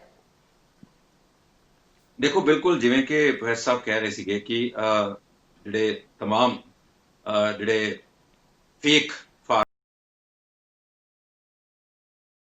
ਕਿ ਕਿਸੇ ਤਰੀਕੇ ਨਾਲ ਉਸ ਪੱਖ ਨੂੰ ਵੱਡਾ ਪੱਖ ਦੱਸਿਆ ਜਾਏ ਔਰ ਲਕੀਰ ਦੇ ਸਾਹਮਣੇ ਇੱਕ ਵੱਡੀ ਲਕੀਰ ਖਿੱਚਣ ਦੀ ਕੋਸ਼ਿਸ਼ ਕੀਤੀ ਜਾਏ, ਜਿਸ 'ਚ ਬੁਰੀ ਤਰ੍ਹਾਂ ਨਾਲ ਨਾਕਾਮਯਾਬ ਹੋ ਰਹੇ ਨੇ। ਔਰ ਸਭ ਤੋਂ ਵੱਡੀ ਗੱਲ ਦੇਖੋ, SYL ਦਾ ਇੱਕ ਨੈਰੇਟਿਵ ਤਿਆਰ ਕੀਤਾ ਗਿਆ ਸੀਗਾ ਕਿ ਉਹ ਉਸ ਦੇ ਵਿੱਚ ਉਸ ਨੂੰ ਘੁਸੇੜਨ ਦੀ ਕੋਸ਼ਿਸ਼ ਕੀਤੀ ਗਈ, ਪਰ ਉਹ ਵੀ ਬੁਰੀ ਤਰ੍ਹਾਂ ਨਾਲ ਫਲਾਪ ਹੋਏ। तमाम ਜਿੰਨੇ ਵੀ ਨੈਰੇਟਿਵ ਸੀਗੇ, ਜਿੰਨੇ ਵੀ ਸਾਰੇ ਫੇਲ ਹੋਏ, ਕੋਈ ਇੱਕ ਵੀ ਨਹੀਂ ਕਿਸੇ ਤਰੀਕੇ ਨਾਲ ਵੀ ਕਾਮਯਾਬ ਨਹੀਂ ਹੋਇਆ, ਫੇਲ ਵੀ ਨਹੀਂ ਹੋਏ, ਬਲਕਿ ਬੁਰੀ ਤਰ੍ਹਾਂ ਨਾਲ ਫਲਾਪ ਹੋਏ। ਔਰ ਐਜੀਟੇਸ਼ਨ ਉਸੇ ਤਰੀਕੇ ਨਾਲ, ਉਸੇ ਵਿਉਂਤਬੰਦੀ ਨਾਲ ਲਗਾਤਾਰ ਚੱਲਦੀ ਰਹੀ। ਹੁਣ ਉਹ ਸਾਰੇ ਫੇਲ ਹੋਣ ਤੋਂ ਬਾਅਦ ਇਸੇ ਕਰਕੇ ਅੱਜ ਜਿਹੜੀ ਮੀਟਿੰਗ ਸੀ ਉਹਦੇ ਵਿੱਚ ਇੱਥੇ ਆ ਗਏ ਹੁਣ ਕਿ ਤੁਸੀਂ ਜੀ ਸੁਪਰੀਮ ਕੋਰਟ 'ਚ ਜਵਾਬ ਦਿਓ, ਤੁਸੀਂ ਸੁਪਰੀਮ ਕੋਰਟ 'ਚ ਧਿਰ ਬਣੋ। ਇਹ ਕਿਹਾ ਗਿਆ ਕਿਸਾਨਾਂ ਨੂੰ ਖੁੱਲ੍ਹੇਆਮ। ਖੇਤੀਬਾੜੀ ਮੰਤਰੀ ਵੱਲੋਂ ਇਹ ਗੱਲ ਉਹਨਾਂ ਨੂੰ ਕਹੀ ਗਈ ਕਿ ਜੇ ਤੁਸੀਂ ਸਾਡੇ ਤੋਂ ਸੈਟੀਸਫਾਈਡ ਨਹੀਂ ਹੋ, ਰੱਦ ਤਾਂ ਅਸੀਂ ਕਰ ਨਹੀਂ ਸਕਦੇ, ਤੁਸੀਂ ਏਦਾਂ ਕਰੋ, 11 ਤਰੀਕ ਨੂੰ ਮੀਟਿੰਗ ਹੈ, ਤੁਸੀਂ ਧਿਰ ਬਣ ਜਾਓ। ਇਹੀ ਤੇ ਸਰਕਾਰ ਚਾਹੁੰਦੀ ਹੈ। ਸਰਕਾਰ ਨੂੰ ਉਸ ਪਾਸੇ ਵੱਲ ਤੁਰਨਾ ਚਾਹੁੰਦੀ ਹੈ ਕਿਉਂਕਿ ਸਾਰੇ ਨੈਰੇਟਿਵ ਫੇਲ ਹੋ ਗਏ, ਸਾਰੇ ਪਾਸੇ ਫਲॉप ਹੋ ਗਏ। ਹੁਣ ਚਾਹੁੰਦੇ ਨੇ ਕਿ ਇਹ ਉਧਰਲੇ ਪਾਸੇ ਜਾਣ ਤਾਂ ਉਧਰ ਜਿਹੜਾ ਰੇੜਕਾ ਨਵਾਂ ਪੈ ਜੇ, ਵੱਖਰਾ ਰੇੜਕਾ ਪੈ ਜੇ। ਦੂਜੇ ਪਾਸੇ ਕਿਸਾਨ ਜਿਹੜੇ ਨੇ ਉਹ ਵਾਰ-ਵਾਰ ਇਹ ਗੱਲ ਕਹਿ ਚੁੱਕੇ ਨੇ ਕਿਉਂਕਿ ਉਹ ਜਿਹੜੀ ਪਟੀਸ਼ਨ ਪਈ ਹੋਈ ਹੈ, ਪਟੀਸ਼ਨ ਇਸ ਗੱਲ ਦੀ ਹੈ ਕਿ ਕਿਸਾਨਾਂ ਨੂੰ ਉੱਥੋਂ ਉਠਾਇਆ ਜਾਵੇ, ਸੜਕਾਂ ਵਿਹਲੀਆਂ ਕਰਵਾਈਆਂ ਜਾਣ। ਕਿਸਾਨ ਵਾਰ-ਵਾਰ ਇਸ ਗੱਲ ਨੂੰ ਕਹਿ ਚੁੱਕੇ ਨੇ ਜੇ ਸੁਪਰੀਮ ਕੋਰਟ ਉੱਠਣ ਲਈ ਕਹਿੰਦੀ ਹੈ ਤਾਂ ਉਹ ਉੱਠਣਗੇ ਨਹੀਂ ਉੱਥੋਂ, ਔਰ ਕੋਈ ਵੀ ਕਿਸੇ ਇਸ ਤਰੀਕੇ ਦਾ ਕੋਈ ਹੁਕਮ ਉਹ ਨਹੀਂ ਮੰਨਣਗੇ। ਇਹ ਗੱਲ ਵਾਰ-ਵਾਰ ਕਿਸਾਨਾਂ ਵੱਲੋਂ ਕਹੀ ਜਾ ਰਹੀ ਹੈ ਔਰ ਉਸਦੇ ਬਾਵਜੂਦ ਜਿਹੜੀ ਸਰਕਾਰ ਹੈ ਉਹਨਾਂ ਨੂੰ ਉਸ ਪਾਸੇ ਵੱਲ ਧਕੇਲਦੀ ਹੈ ਕਿਉਂਕਿ ਸਰਕਾਰ ਹਰ ਪਾਸੇ ਵੱਲੋਂ ਬੁਰੀ ਤਰ੍ਹਾਂ ਨਾਲ ਫੇਲ ਹੋ ਰਹੀ ਹੈ। ਸਰਕਾਰ ਕੋਲ ਕਿਸਾਨਾਂ ਦੀਆਂ ਦਲੀਲਾਂ ਦਾ ਕੋਈ ਜਵਾਬ ਨਹੀਂ ਹੈ, ਕਿਸੇ ਤਰੀਕੇ ਦਾ ਕੋਈ ਜਵਾਬ ਦੇ ਨਹੀਂ ਪਾ ਰਹੇ। ਕਲੌਜ਼ ਟੂ ਕਲੌਜ਼ ਜਿਹੜੀ ਹੈ ਡਿਸਕਸ਼ਨਸ ਕਈ ਵਾਰੀ ਹੋ ਚੁੱਕੀਆਂ ਔਰ ਸਰਕਾਰ ਕੋਲ ਕੋਈ ਜਵਾਬ ਨਹੀਂ ਹੈ। ਇਸੇ ਕਰਕੇ ਉਹਨਾਂ ਨੂੰ ਉਧਰਲੇ ਪਾਸੇ ਧਕੇਲਣ ਦੀ ਕੋਸ਼ਿਸ਼ ਕੀਤੀ ਜਾ ਰਹੀ ਹੈ। ਹੁਣ ਇਹ ਸਾਰੀਆਂ तमाम ਚੀਜ਼ਾਂ ਜਿਹੜੀਆਂ ਨੇ ਉਹ ਜਿਹੜੀ ਅਗਲੀ ਮੀਟਿੰਗ ਹੈ ਜਿਹੜੀ ਕਿਸਾਨਾਂ ਵੱਲੋਂ ਪਰਸੋਂ ਕੀਤੀ ਜਾ ਰਹੀ ਹੈ ਮੀਟਿੰਗ, ਉਸ ਮੀਟਿੰਗ ਦੇ ਵਿੱਚ ਇਹਨਾਂ तमाम ਚੀਜ਼ਾਂ ਜਿਹੜੀਆਂ ਇਹਨਾਂ ਨੂੰ ਡਿਸਕਸ ਕੀਤਾ ਜਾਣਾ ਹੈ ਕਿਉਂਕਿ ਕਮੇਟੀ ਬਣਾਉਣ ਦੀ ਗੱਲ ਜਿਹੜੀ ਉਹ ਵੀ ਸੁਪਰੀਮ ਕੋਰਟ ਵੱਲੋਂ ਆਈ ਸੀ ਔਰ ਉਹ ਕਮੇਟੀ ਬਣਾਉਣ ਦੀ ਵੀ ਗੱਲ ਜਿਹੜੀ ਅੱਜ ਮੀਟਿੰਗ ਦੇ ਵਿੱਚ ਕੀਤੀ ਗਈ ਕਿ ਕਮੇਟੀ ਬਣਾ ਲਓ, ਕੁਝ ਬੰਦੇ ਜਿਹੜੇ ਆਪਣੇ ਲੈ ਲਓ, ਕੁਝ ਸਾਡੇ ਲੈ ਲਓ, ਇਸ ਢੰਗ ਨਾਲ ਕਮੇਟੀ ਬਣਾ ਕੇ ਕੋਈ ਵਿੱਚ ਵਿਚਾਲੇ ਦਾ ਫੈਸਲਾ ਕਰੋ। ਪਰ ਕਿਸਾਨ ਤੇ ਵਿੱਚ ਵਿਚਾਲੇ ਵੱਲ ਮੰਨਦੇ ਹੀ ਨਹੀਂ, ਉਹ ਤੇ ਇਹੀ ਕਹਿੰਦੇ ਨੇ ਕਿ ਸਿੱਧਾ ਇਸ ਨੂੰ ਰੱਦ ਕੀਤਾ ਜਾਏ ਔਰ ਜੇ ਕੋਈ ਗੱਲਬਾਤ ਕਰਨੀ ਹੈ ਰੱਦ ਕਰਨ ਬਾਰੇ ਗੱਲਬਾਤ ਕੀਤੀ ਜਾਏ। ਪਰ ਉਸਦੇ ਬਾਵਜੂਦ ਦੇਖੋ ਕਿਸਾਨਾਂ ਦਾ ਡਿਸਪਲਿਨ ਦੇਖੋ, ਕਿਸਾਨਾਂ ਦਾ ਜਿਹੜੀ ਸੁਹਿਰਦਤਾ ਦੇਖੋ ਇਸ ਗੱਲ ਦੇ ਵਿੱਚ ਕਿ ਉਹ ਹਾਲਾਂਕਿ ਹਾਂ ਜਾਂ ਨਾ ਦੇ ਮੂਡ ਦੇ ਵਿੱਚ ਨੇ ਪਰ ਉਸਦੇ ਬਾਵਜੂਦ ਉਹ ਗੱਲਬਾਤ ਤੋਂ ਭੱਜਦੇ ਨਹੀਂ। ਜਦੋਂ ਉਹਨਾਂ ਨੂੰ ਗੱਲਬਾਤ ਦੀ ਕਾਲ ਆਉਂਦੀ ਹੈ, ਜਦੋਂ ਡੈਡਲੌਕ ਲੰਬਾ ਵੀ ਹੋ ਜਾਂਦਾ ਹੈ, ਉਸ ਤੋਂ ਬਾਅਦ ਕਿਸੇ ਤਰੀਕੇ ਨਾਲ ਅਜਿਹੀ ਸਿਚੁਏਸ਼ਨ ਜਿਹੜੀ ਬਣਦੀ ਹੈ ਕਿ ਕਿਸਾਨ ਜਿਹੜੇ ਨੇ ਉਹ ਫੇਰ ਗੱਲਬਾਤ ਲਈ ਜਾਂਦੇ ਨੇ ਔਰ ਬਾਹਰ ਆਉਂਦੇ ਹੀ ਅੱਜ ਵੀ ਉਹਨਾਂ ਨੇ ਕਿਹਾ ਭਾਵੇਂ ਕਿ ਅੱਜ ਦੀ ਮੀਟਿੰਗ ਜਿਹੜੀ ਸੁਪਰ ਫਲॉप ਸੀ ਪਰ ਉਸਦੇ ਬਾਵਜੂਦ ਉਹਨਾਂ ਨੇ ਹੁੰਦੇ ਕਿਹਾ ਕਿ ਜਿਹੜੀ 15 ਤਰੀਕ ਨੂੰ ਮੀਟਿੰਗ ਸੱਦੀ ਹੈ ਉਹ ਮੀਟਿੰਗ ਦੇ ਵਿੱਚ ਫੇਰ ਜ਼ਰੂਰ ਜਾਣਗੇ। ਹੁਣ ਉਹ ਵਿੱਚ ਜਿਹੜਾ ਵਿੱਚ ਵਿਚਾਲੇ ਜਿਹੜਾ ਸੁਪਰੀਮ ਕੋਰਟ ਦਾ ਰੇੜਕਾ ਹੈ ਕਿ 11 ਤਰੀਕ ਨੂੰ ਉਸ ਦੀ ਸੁਣਵਾਈ ਹੋਣੀ ਹੈ ਜੀ। ਇਹ तमाम ਚੀਜ਼ਾਂ ਜਿਹੜੀਆਂ ਨੇ ਇਹ ਮੀਟਿੰਗ ਦੇ ਵਿੱਚ ਡਿਸਕਸ ਕੀਤੀਆਂ ਜਾਣੀਆਂ ਕਿ ਕੀ ਜਿਹੜੀ ਹੈ ਰਣਨੀਤੀ ਅੱਗੋਂ ਅਖਤਿਆਰ ਕੀਤੀ ਜਾਏ ਕਿਉਂਕਿ ਇਸ ਦੇ ਵਿੱਚ ਹੁਣ ਸਵਾਲ ਬੜੇ ਖੜੇ ਹੋ ਚੁੱਕੇ ਨੇ, ਬਹੁਤ ਸਾਰੇ ਪਹਿਲੂ ਨਜ਼ਰ ਆ ਰਹੇ ਨੇ ਔਰ ਕਿਸਾਨ ਨੇ ਜਿਹੜਾ ਰੁਖ ਸਰਕਾਰ ਨੇ ਜਿਹੜਾ ਰੁਖ ਇਖਤਿਆਰ ਕੀਤਾ ਹੈ ਉਹ ਵੀ ਉਹਨਾਂ ਨੇ ਸਾਫ਼ ਕੀਤਾ ਹੈ। ਹੁਣ ਉਹ ਵੀ ਜਿਹੜਾ ਰੁਖ ਦਿਖਾਇਆ ਹੈ ਇੱਕ ਤਰ੍ਹਾਂ ਨਾਲ ਇੱਕ ਜਿਸ ਤਰ੍ਹਾਂ ਕਿਸੇ ਨੂੰ ਬੱਚੇ ਨੂੰ ਘੂਰੀ ਵੱਟਦੇ ਨੇ, ਇਹ ਅਜਿਹੀ ਕੋਸ਼ਿਸ਼ ਕੀਤੀ ਹੈ ਪਰ ਉਹਨਾਂ ਨੂੰ ਇਹ ਸਮਝਣਾ ਚਾਹੀਦਾ ਕਿ ਇਹ ਬੱਚੇ ਨਹੀਂ ਨੇ, ਇਹ ਬਲਕਿ ਤੁਹਾਨੂੰ ਵੀ ਪੜਾਉਣ ਵਾਲੇ ਨੇ, ਇਹ ਉਹ ਲੋਕ ਨੇ ਔਰ ਇਸ ਕਰਕੇ ਇਹਨਾਂ ਨੂੰ ਇਹ ਜਿਹੜਾ ਅਜਿਹਾ ਰਵੱਈਆ ਦਿਖਾਉਣ ਦੀ ਕੋਸ਼ਿਸ਼ ਕੀਤੀ ਗਈ ਹੈ ਕਿ ਇਹ ਹੁਣ ਕਿਸੇ ਤਰੀਕੇ ਨਾਲ ਸੁਪਰੀਮ ਕੋਰਟ ਦਾ ਰੁਖ ਕਰਨ। ਇਹ ਸਰਕਾਰ ਦੀ ਹੁਣ ਪੂਰੀ ਕੋਸ਼ਿਸ਼ ਹੈ ਜੋ ਮੈਨੂੰ ਲੱਗ ਰਿਹਾ ਹੈ ਕਿ ਇਹਨਾਂ ਨੂੰ ਸੁਪਰੀਮ ਕੋਰਟ ਵਾਲੇ ਪਾਸੇ ਧਕੇਲਿਆ ਜਾਏ। ਅਜਿਹੀ ਰਣਨੀਤੀ ਹੁਣ ਕਿਸਾਨਾਂ ਦੀ ਜਿਹੜੀ ਆਪਣੀ ਸੋਚ ਹੈ, ਆਪਣੀ ਕਿਸਾਨ ਜੋ ਕਿ ਬਹੁਤ ਸਮਝਦਾਰ ਹਨ ਔਰ ਬੜੇ ਇੰਟੈਲੈਕਚੁਅਲ ਵੇ ਨਾਲ ਚੱਲਦੇ ਨੇ ਔਰ ਉਹ ਜ਼ਾਹਿਰ ਤੌਰ ਤੇ ਹੁਣ ਕੋਈ ਚੰਗਾ ਫੈਸਲਾ ਲੈ ਕੇ ਅਗਲੀ ਰਣਨੀਤੀ ਨੂੰ ਜ਼ਰੂਰ ਤੈਅ ਕਰਨਗੇ। ਵਾਕਈ ਜਿਹੜੇ ਫੈਸਲਾ ਵੀ ਗੱਲ ਕਰ ਰਹੇ ਸੀ ਅੱਜ ਥੋੜਾ ਜਿਹਾ ਦਿਮਾਗ ਗਰਮ ਹੋ ਗਿਆ ਸੀ ਰਾਜੇਵਾਲ ਸਾਹਿਬ ਖਾਸ ਤੌਰ ਤੇ ਜਦੋਂ ਗੱਲਬਾਤ ਕਰ ਰਹੇ ਸੀ ਉਦੋਂ ਤਲਖੀ ਵੀ ਬਹੁਤ ਜ਼ਿਆਦਾ ਸੀ ਔਰ ਜਦੋਂ ਅਜਿਹੀ ਮੀਟਿੰਗ ਹੁੰਦੀ ਹੈ ਜਦੋਂ ਤਲਖੀ ਭਰੀਆਂ ਗੱਲਾਂ ਹੁੰਦੀਆਂ ਨੇ ਉਸ ਵੇਲੇ ਥੋੜਾ ਜਿਹਾ ਖੂਨ ਉਬਾਲੇ ਵੀ ਮਾਰਨ ਲੱਗ ਪੈਂਦਾ। ਪਰ ਅਸੀਂ ਸਿਰਫ ਗੱਲਾਂ ਕਰਨ ਜੋਗੇ ਹਾਂ, ਇਹਨਾਂ ਨੇ ਤੇ ਬਹੁਤ ਵੱਡੇ ਅੰਦੋਲਨ ਕੀਤੇ ਨੇ ਔਰ ਅੱਜ ਟਕੈਤ ਇਹ ਵੀ ਕਹਿੰਦੇ ਦਿਖੇ ਕਿ ਇਹ ਕੁਝ ਵੀ ਨਹੀਂ ਆ ਜਿੰਨਾ ਕਿ ਅਸੀਂ ਅੰਦੋਲਨ ਕਰ ਚੁੱਕੇ ਹਾਂ, ਇਹ ਕੁਝ ਵੀ ਨਹੀਂ ਹੈ। ਜੇ ਕਹਿ ਰਹੇ ਨੇ ਕਹਿੰਦੇ ਕਿ ਇਹ ਨਹੀਂ ਅਸੀਂ ਇਹਨਾਂ ਨੂੰ ਬੱਚਿਆਂ ਵਾਂਗ ਖੇਡ ਰਹੇ ਹਾਂ, ਸਾਡੇ ਵਾਸਤੇ ਕੇਂਦਰ ਜੋ ਹੈ ਸਰਕਾਰ ਹੈ ਉਹ ਬੱਚਾ ਹੈ, ਇੱਕ ਬੱਚੇ ਨਾਲ ਹਜੇ ਤਾਂ ਅਸੀਂ ਖੇਡ ਰਹੇ ਹਾਂ, ਹਜੇ ਲਾਡੀਆਂ ਪਿਆਰੀਆਂ ਕਰ ਰਹੇ ਹਾਂ, ਹਜੇ ਕੁਝ ਨਹੀਂ ਹੋਇਆ, ਸਾਡਾ ਅੰਦੋਲਨ ਹਜੇ ਇਹਨਾਂ ਨੇ ਦੇਖਿਆ ਹੀ ਕੁਝ ਨਹੀਂ। ਤਾਂ ਇਹ ਜਿਹੜੇ ਕਾਨੂੰਨ ਨੇ ਰੱਦ ਕਰਨੇ ਪੈਣਗੇ, ਵਾਪਸ ਲੈਣੇ ਪੈਣਗੇ। ਅਜਿਹਾ ਜਜ਼ਬਾ ਲੈ ਕੇ ਜਦੋਂ ਕਿਸਾਨ ਬੈਠੇ ਹੋਏ ਨੇ ਤਾਂ ਉਦੋਂ ਨਤੀਜਾ ਕੀ ਹੋਏਗਾ ਉਹ ਅਸੀਂ ਭਲੀ ਭਾਂਤੀ ਇਸ ਨੂੰ ਦੇਖ ਸਕਦੇ ਹਾਂ। ਫਿੰਗਰਸ ਕ੍ਰਾਸ ਨੇ ਇਹ ਨਤੀਜਾ ਇਹੀ ਹੋਏਗਾ ਕਿ ਇਹ ਕਾਨੂੰਨ ਜਿਹੜੇ ਨੇ ਰੱਦ ਕਰਨੇ ਹੀ ਪੈਣਗੇ। ਬਿਲਕੁਲ ਪ੍ਰੋਫੈਸਰ ਸਾਹਿਬ, ਕੀ ਲੱਗਦਾ ਹੈ ਕਿ ਹੁਣ ਜਿਸ ਤਰੀਕੇ ਨਾਲ ਸਰਕਾਰ ਤਾਂ ਟਸ ਤੋਂ ਮਸ ਨਹੀਂ ਹੋ ਰਹੀ, ਕੋਈ ਅਸਰ ਪੈਂਦਾ ਨਹੀਂ ਦਿਖਾਈ ਦੇ ਰਿਹਾ, ਸਾਫ਼ ਤੌਰ ਤੇ ਇਨਕਾਰ ਕਰ ਦਿੱਤਾ ਹੈ, ਹੁਣ ਅੱਗੇ ਕੀ ਲੱਗਦਾ ਹੈ ਕਿ ਕਿਸਾਨ ਅੰਦੋਲਨ ਦੀ ਵੀ ਜਿਹੜੀ ਰਣਨੀਤੀ ਹੈ ਉਸ ਨੂੰ ਥੋੜਾ ਚੇਂਜ ਕਰਨਾ ਪਏਗਾ, ਕੁਝ ਬਦਲਾਵ ਕਰਨੇ ਪੈਣਗੇ ਤਾਂ ਕਿ ਹੋਰ ਸਟਰੋਂਗ ਤਰੀਕੇ ਦੇ ਨਾਲ ਜਿਹੜਾ ਸਰਕਾਰ ਦੇ ਉੱਤੇ ਅਸਰ ਪੈ ਸਕੇ। ਜੇ ਅਜਿਹਾ ਕਰਨ ਦੀ ਲੋੜ ਹੈ ਤਾਂ ਉਹ ਕਿਹੜੇ ਫੈਕਟਸ ਹੈ, ਕਿਹੜੀ ਅਜਿਹੀ ਰਣਨੀਤੀ ਹੈ ਜੋ ਅੰਦੋਲਨ ਦੇ ਵਿੱਚ ਹੁਣ ਬਦਲਾਅ ਦੀ ਜ਼ਰੂਰਤ ਜਿਹੜੀ ਹੈ ਕੀਤੀ ਜਾ ਸਕਦੀ ਹੈ? ਤਾਂ ਤੁਹਾਡੇ ਨਜ਼ਰੀਏ ਤੇ ਤੁਹਾਡਾ ਆਪਣਾ ਵਿਸ਼ਲੇਸ਼ਣ ਜਿਹੜਾ ਉਹ ਕੀ ਕਹਿੰਦਾ ਹੈ? ਇਹ ਬਿਲਕੁਲ ਇੱਕ ਤਾਂ ਜਿਹੜਾ ਤੁਸੀਂ ਟਸ ਤੋਂ ਮੱਸ ਦੀ ਗੱਲ ਆ, ਉਹ ਟਸ ਤੋਂ ਬੱਸ ਇਹਨਾਂ ਦੀ ਕਰਵਾ ਦੇਣਗੇ ਕਿਸਾਨ। ਉਹ ਤੇ ਇਸ ਮੱਸ ਦੀ ਤੇ ਕੋਈ ਗੱਲ ਹੀ ਨਹੀਂ ਹੈਗੀ, ਬਹੁਤ ਕਰਵਾਉਣਗੇ। ਮੈਨੂੰ ਲੱਗਦਾ ਅਸੀਂ ਵੀ ਬ੍ਰੇਨਸਟਾਰਮਿੰਗ ਕਰ ਰਹੇ ਸੀਗੇ, 2-3 ਸਾਡੇ ਪੁਰਾਣੇ ਸਾਥੀ ਬੈਠੇ ਸੀ ਵੀ ਹੁਣ ਇਹ ਜਿਹੜਾ ਇੱਕ ਕਿਸਮ ਦੀ ਸਟੇਲਮੇਟ ਆ ਗਈ, ਇਹਨੂੰ ਤੋੜਨ ਲਈ ਕੀ ਕੀਤਾ ਜਾਏ।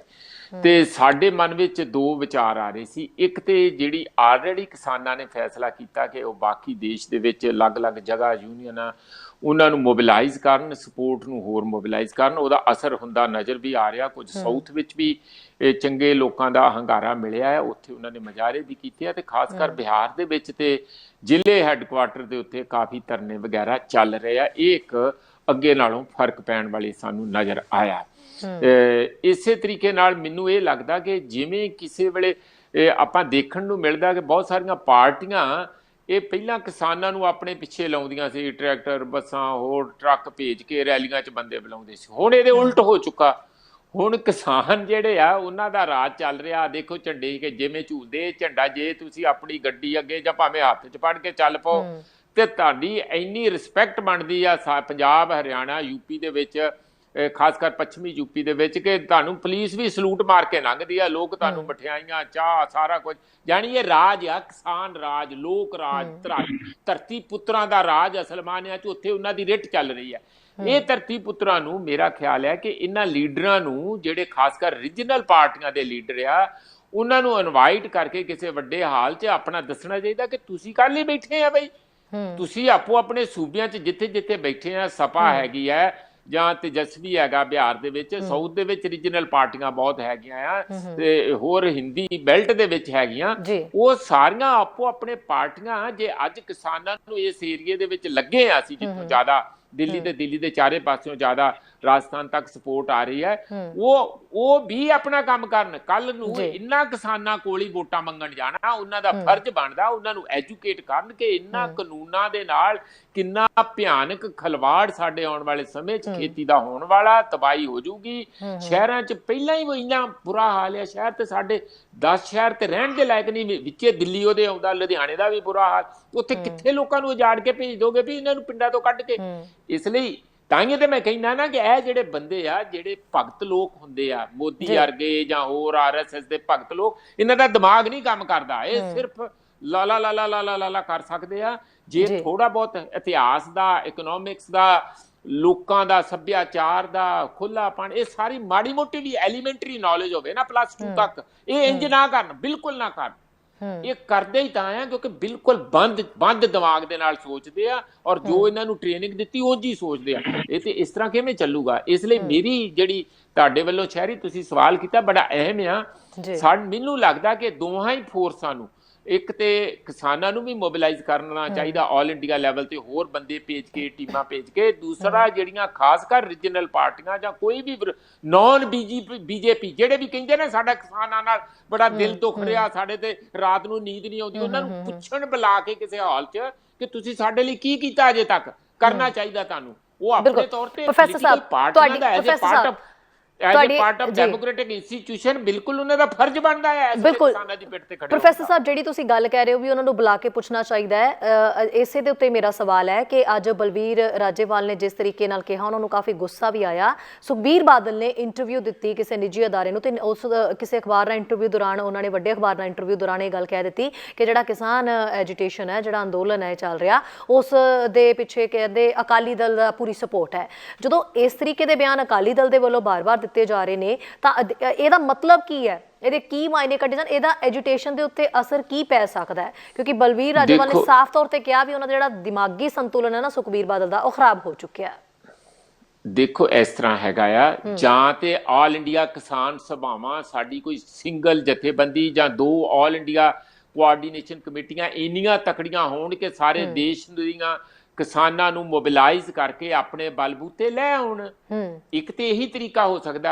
ਮੈਨੂੰ ਲੱਗਦਾ ਕਿ ਉਹ ਕੋਆਰਡੀਨੇਸ਼ਨ ਸਾਰੀਆਂ ਕਿਸਾਨ ਜਥੇਬੰਦੀਆਂ, ਜਿਹੜੀਆਂ ਕਦੀ ਆਪਾਂ 500 ਗਿਣਦੇ ਆ, ਕਦੀ ਜ਼ਿਆਦਾ ਵੀ ਹੋ ਸਕਦੀਆਂ, ਉਹਨਾਂ ਦਾ ਆਪਸੀ ਤਾਲਮੇਲ ਬਰਾਬਰ ਦਾ ਉਹਨਾਂ ਪੀੜਾ ਨਹੀਂ ਹੈ ਜਿੰਨੀ ਤਿੱਖੀ ਲੜਾਈ ਆ, ਔਰ ਜਿੰਨਾ ਤੁਰੰਤ ਸਾਨੂੰ ਇੱਥੇ ਇੱਕ ਤਕੜਾ ਜਮਾਵੜਾ ਚਾਹੀਦਾ ਆ।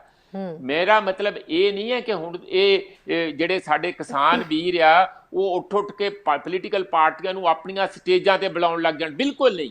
ਜੇ ਕੋਈ ਪੋਲੀਟੀਕਲ ਪਾਰਟੀ ABC ਭਾਵੇਂ ਸਾਊਥ ਚੋਂ ਆ, ਭਾਵੇਂ ਬਿਹਾਰ ਚੋਂ, ਭਾਵੇਂ ਯੂਪੀ ਚੋਂ, ਭਾਵੇਂ ਪੰਜਾਬ ਚੋਂ, ਇਹ ਉੱਠ ਕੇ ਕਹਿੰਦੀ ਆ ਕਿ ਅਸੀਂ ਬੰਦੇ ਭੇਜੇ ਆ।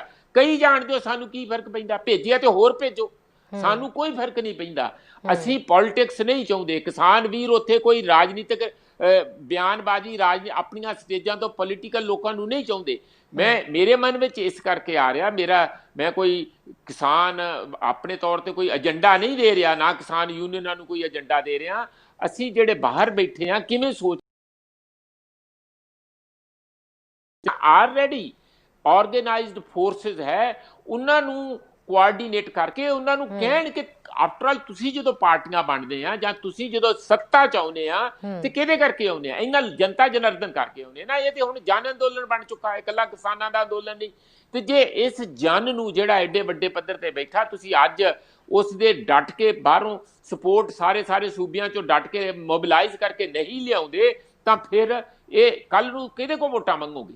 ਇਹ ਫਿਰ ਉਹਨਾਂ ਨੂੰ ਵੀ ਇਹਨਾਂ ਨੂੰ ਟੈਸਟ ਕਰਨਾ ਚਾਹੀਦਾ, ਕੋਈ ਹਰਜ ਨਹੀਂ। ਪਰ ਇਹ ਅਲਟੀਮੇਟਲੀ ਮੈਂ ਕੋਈ ਨਹੀਂ ਹੁੰਦਾ ਕਿ ਕਿਸੇ ਨੂੰ ਕੋਈ ਸੁਜੈਸਟ ਕਰਨ ਵਾਲਾ ਜਾਂ ਕਿਸੇ ਨੂੰ ਕੋਈ ਆਪਣੇ ਤੌਰ ਤੇ ਕਹਿਣ ਵਾਲਾ। ਦੂਸਰੀ ਗੱਲ ਕਿ ਜਿਵੇਂ ਬਿਹਾਰ ਦੇ ਵਿੱਚ ਸ਼ਹਿਰੀ ਕਾਫੀ ਮੋਬਿਲਾਈਜੇਸ਼ਨ ਹੈ, ਉੱਥੇ ਕੁਝ ਪੁਰਾਣਾ ਪ੍ਰਭਾਵ ਵੀ ਕਿਸਾਨ ਸਵਾਮੀ ਸਹਿਜਾਨੰਦ ਵਗੈਰਾ ਦਾ ਵੱਡੀਆਂ ਮੂਵਮੈਂਟਾਂ ਉੱਥੇ ਹੁੰਦੀਆਂ ਰਹੀਆਂ, ਉਹਨਾਂ ਦਾ ਇਤਿਹਾਸ ਵੀ ਆ, ਜਿਵੇਂ ਪੰਜਾਬ ਦਾ ਵੀ ਮੂਵਮੈਂਟਾਂ ਦਾ ਇਤਿਹਾਸ ਹੈਗਾ।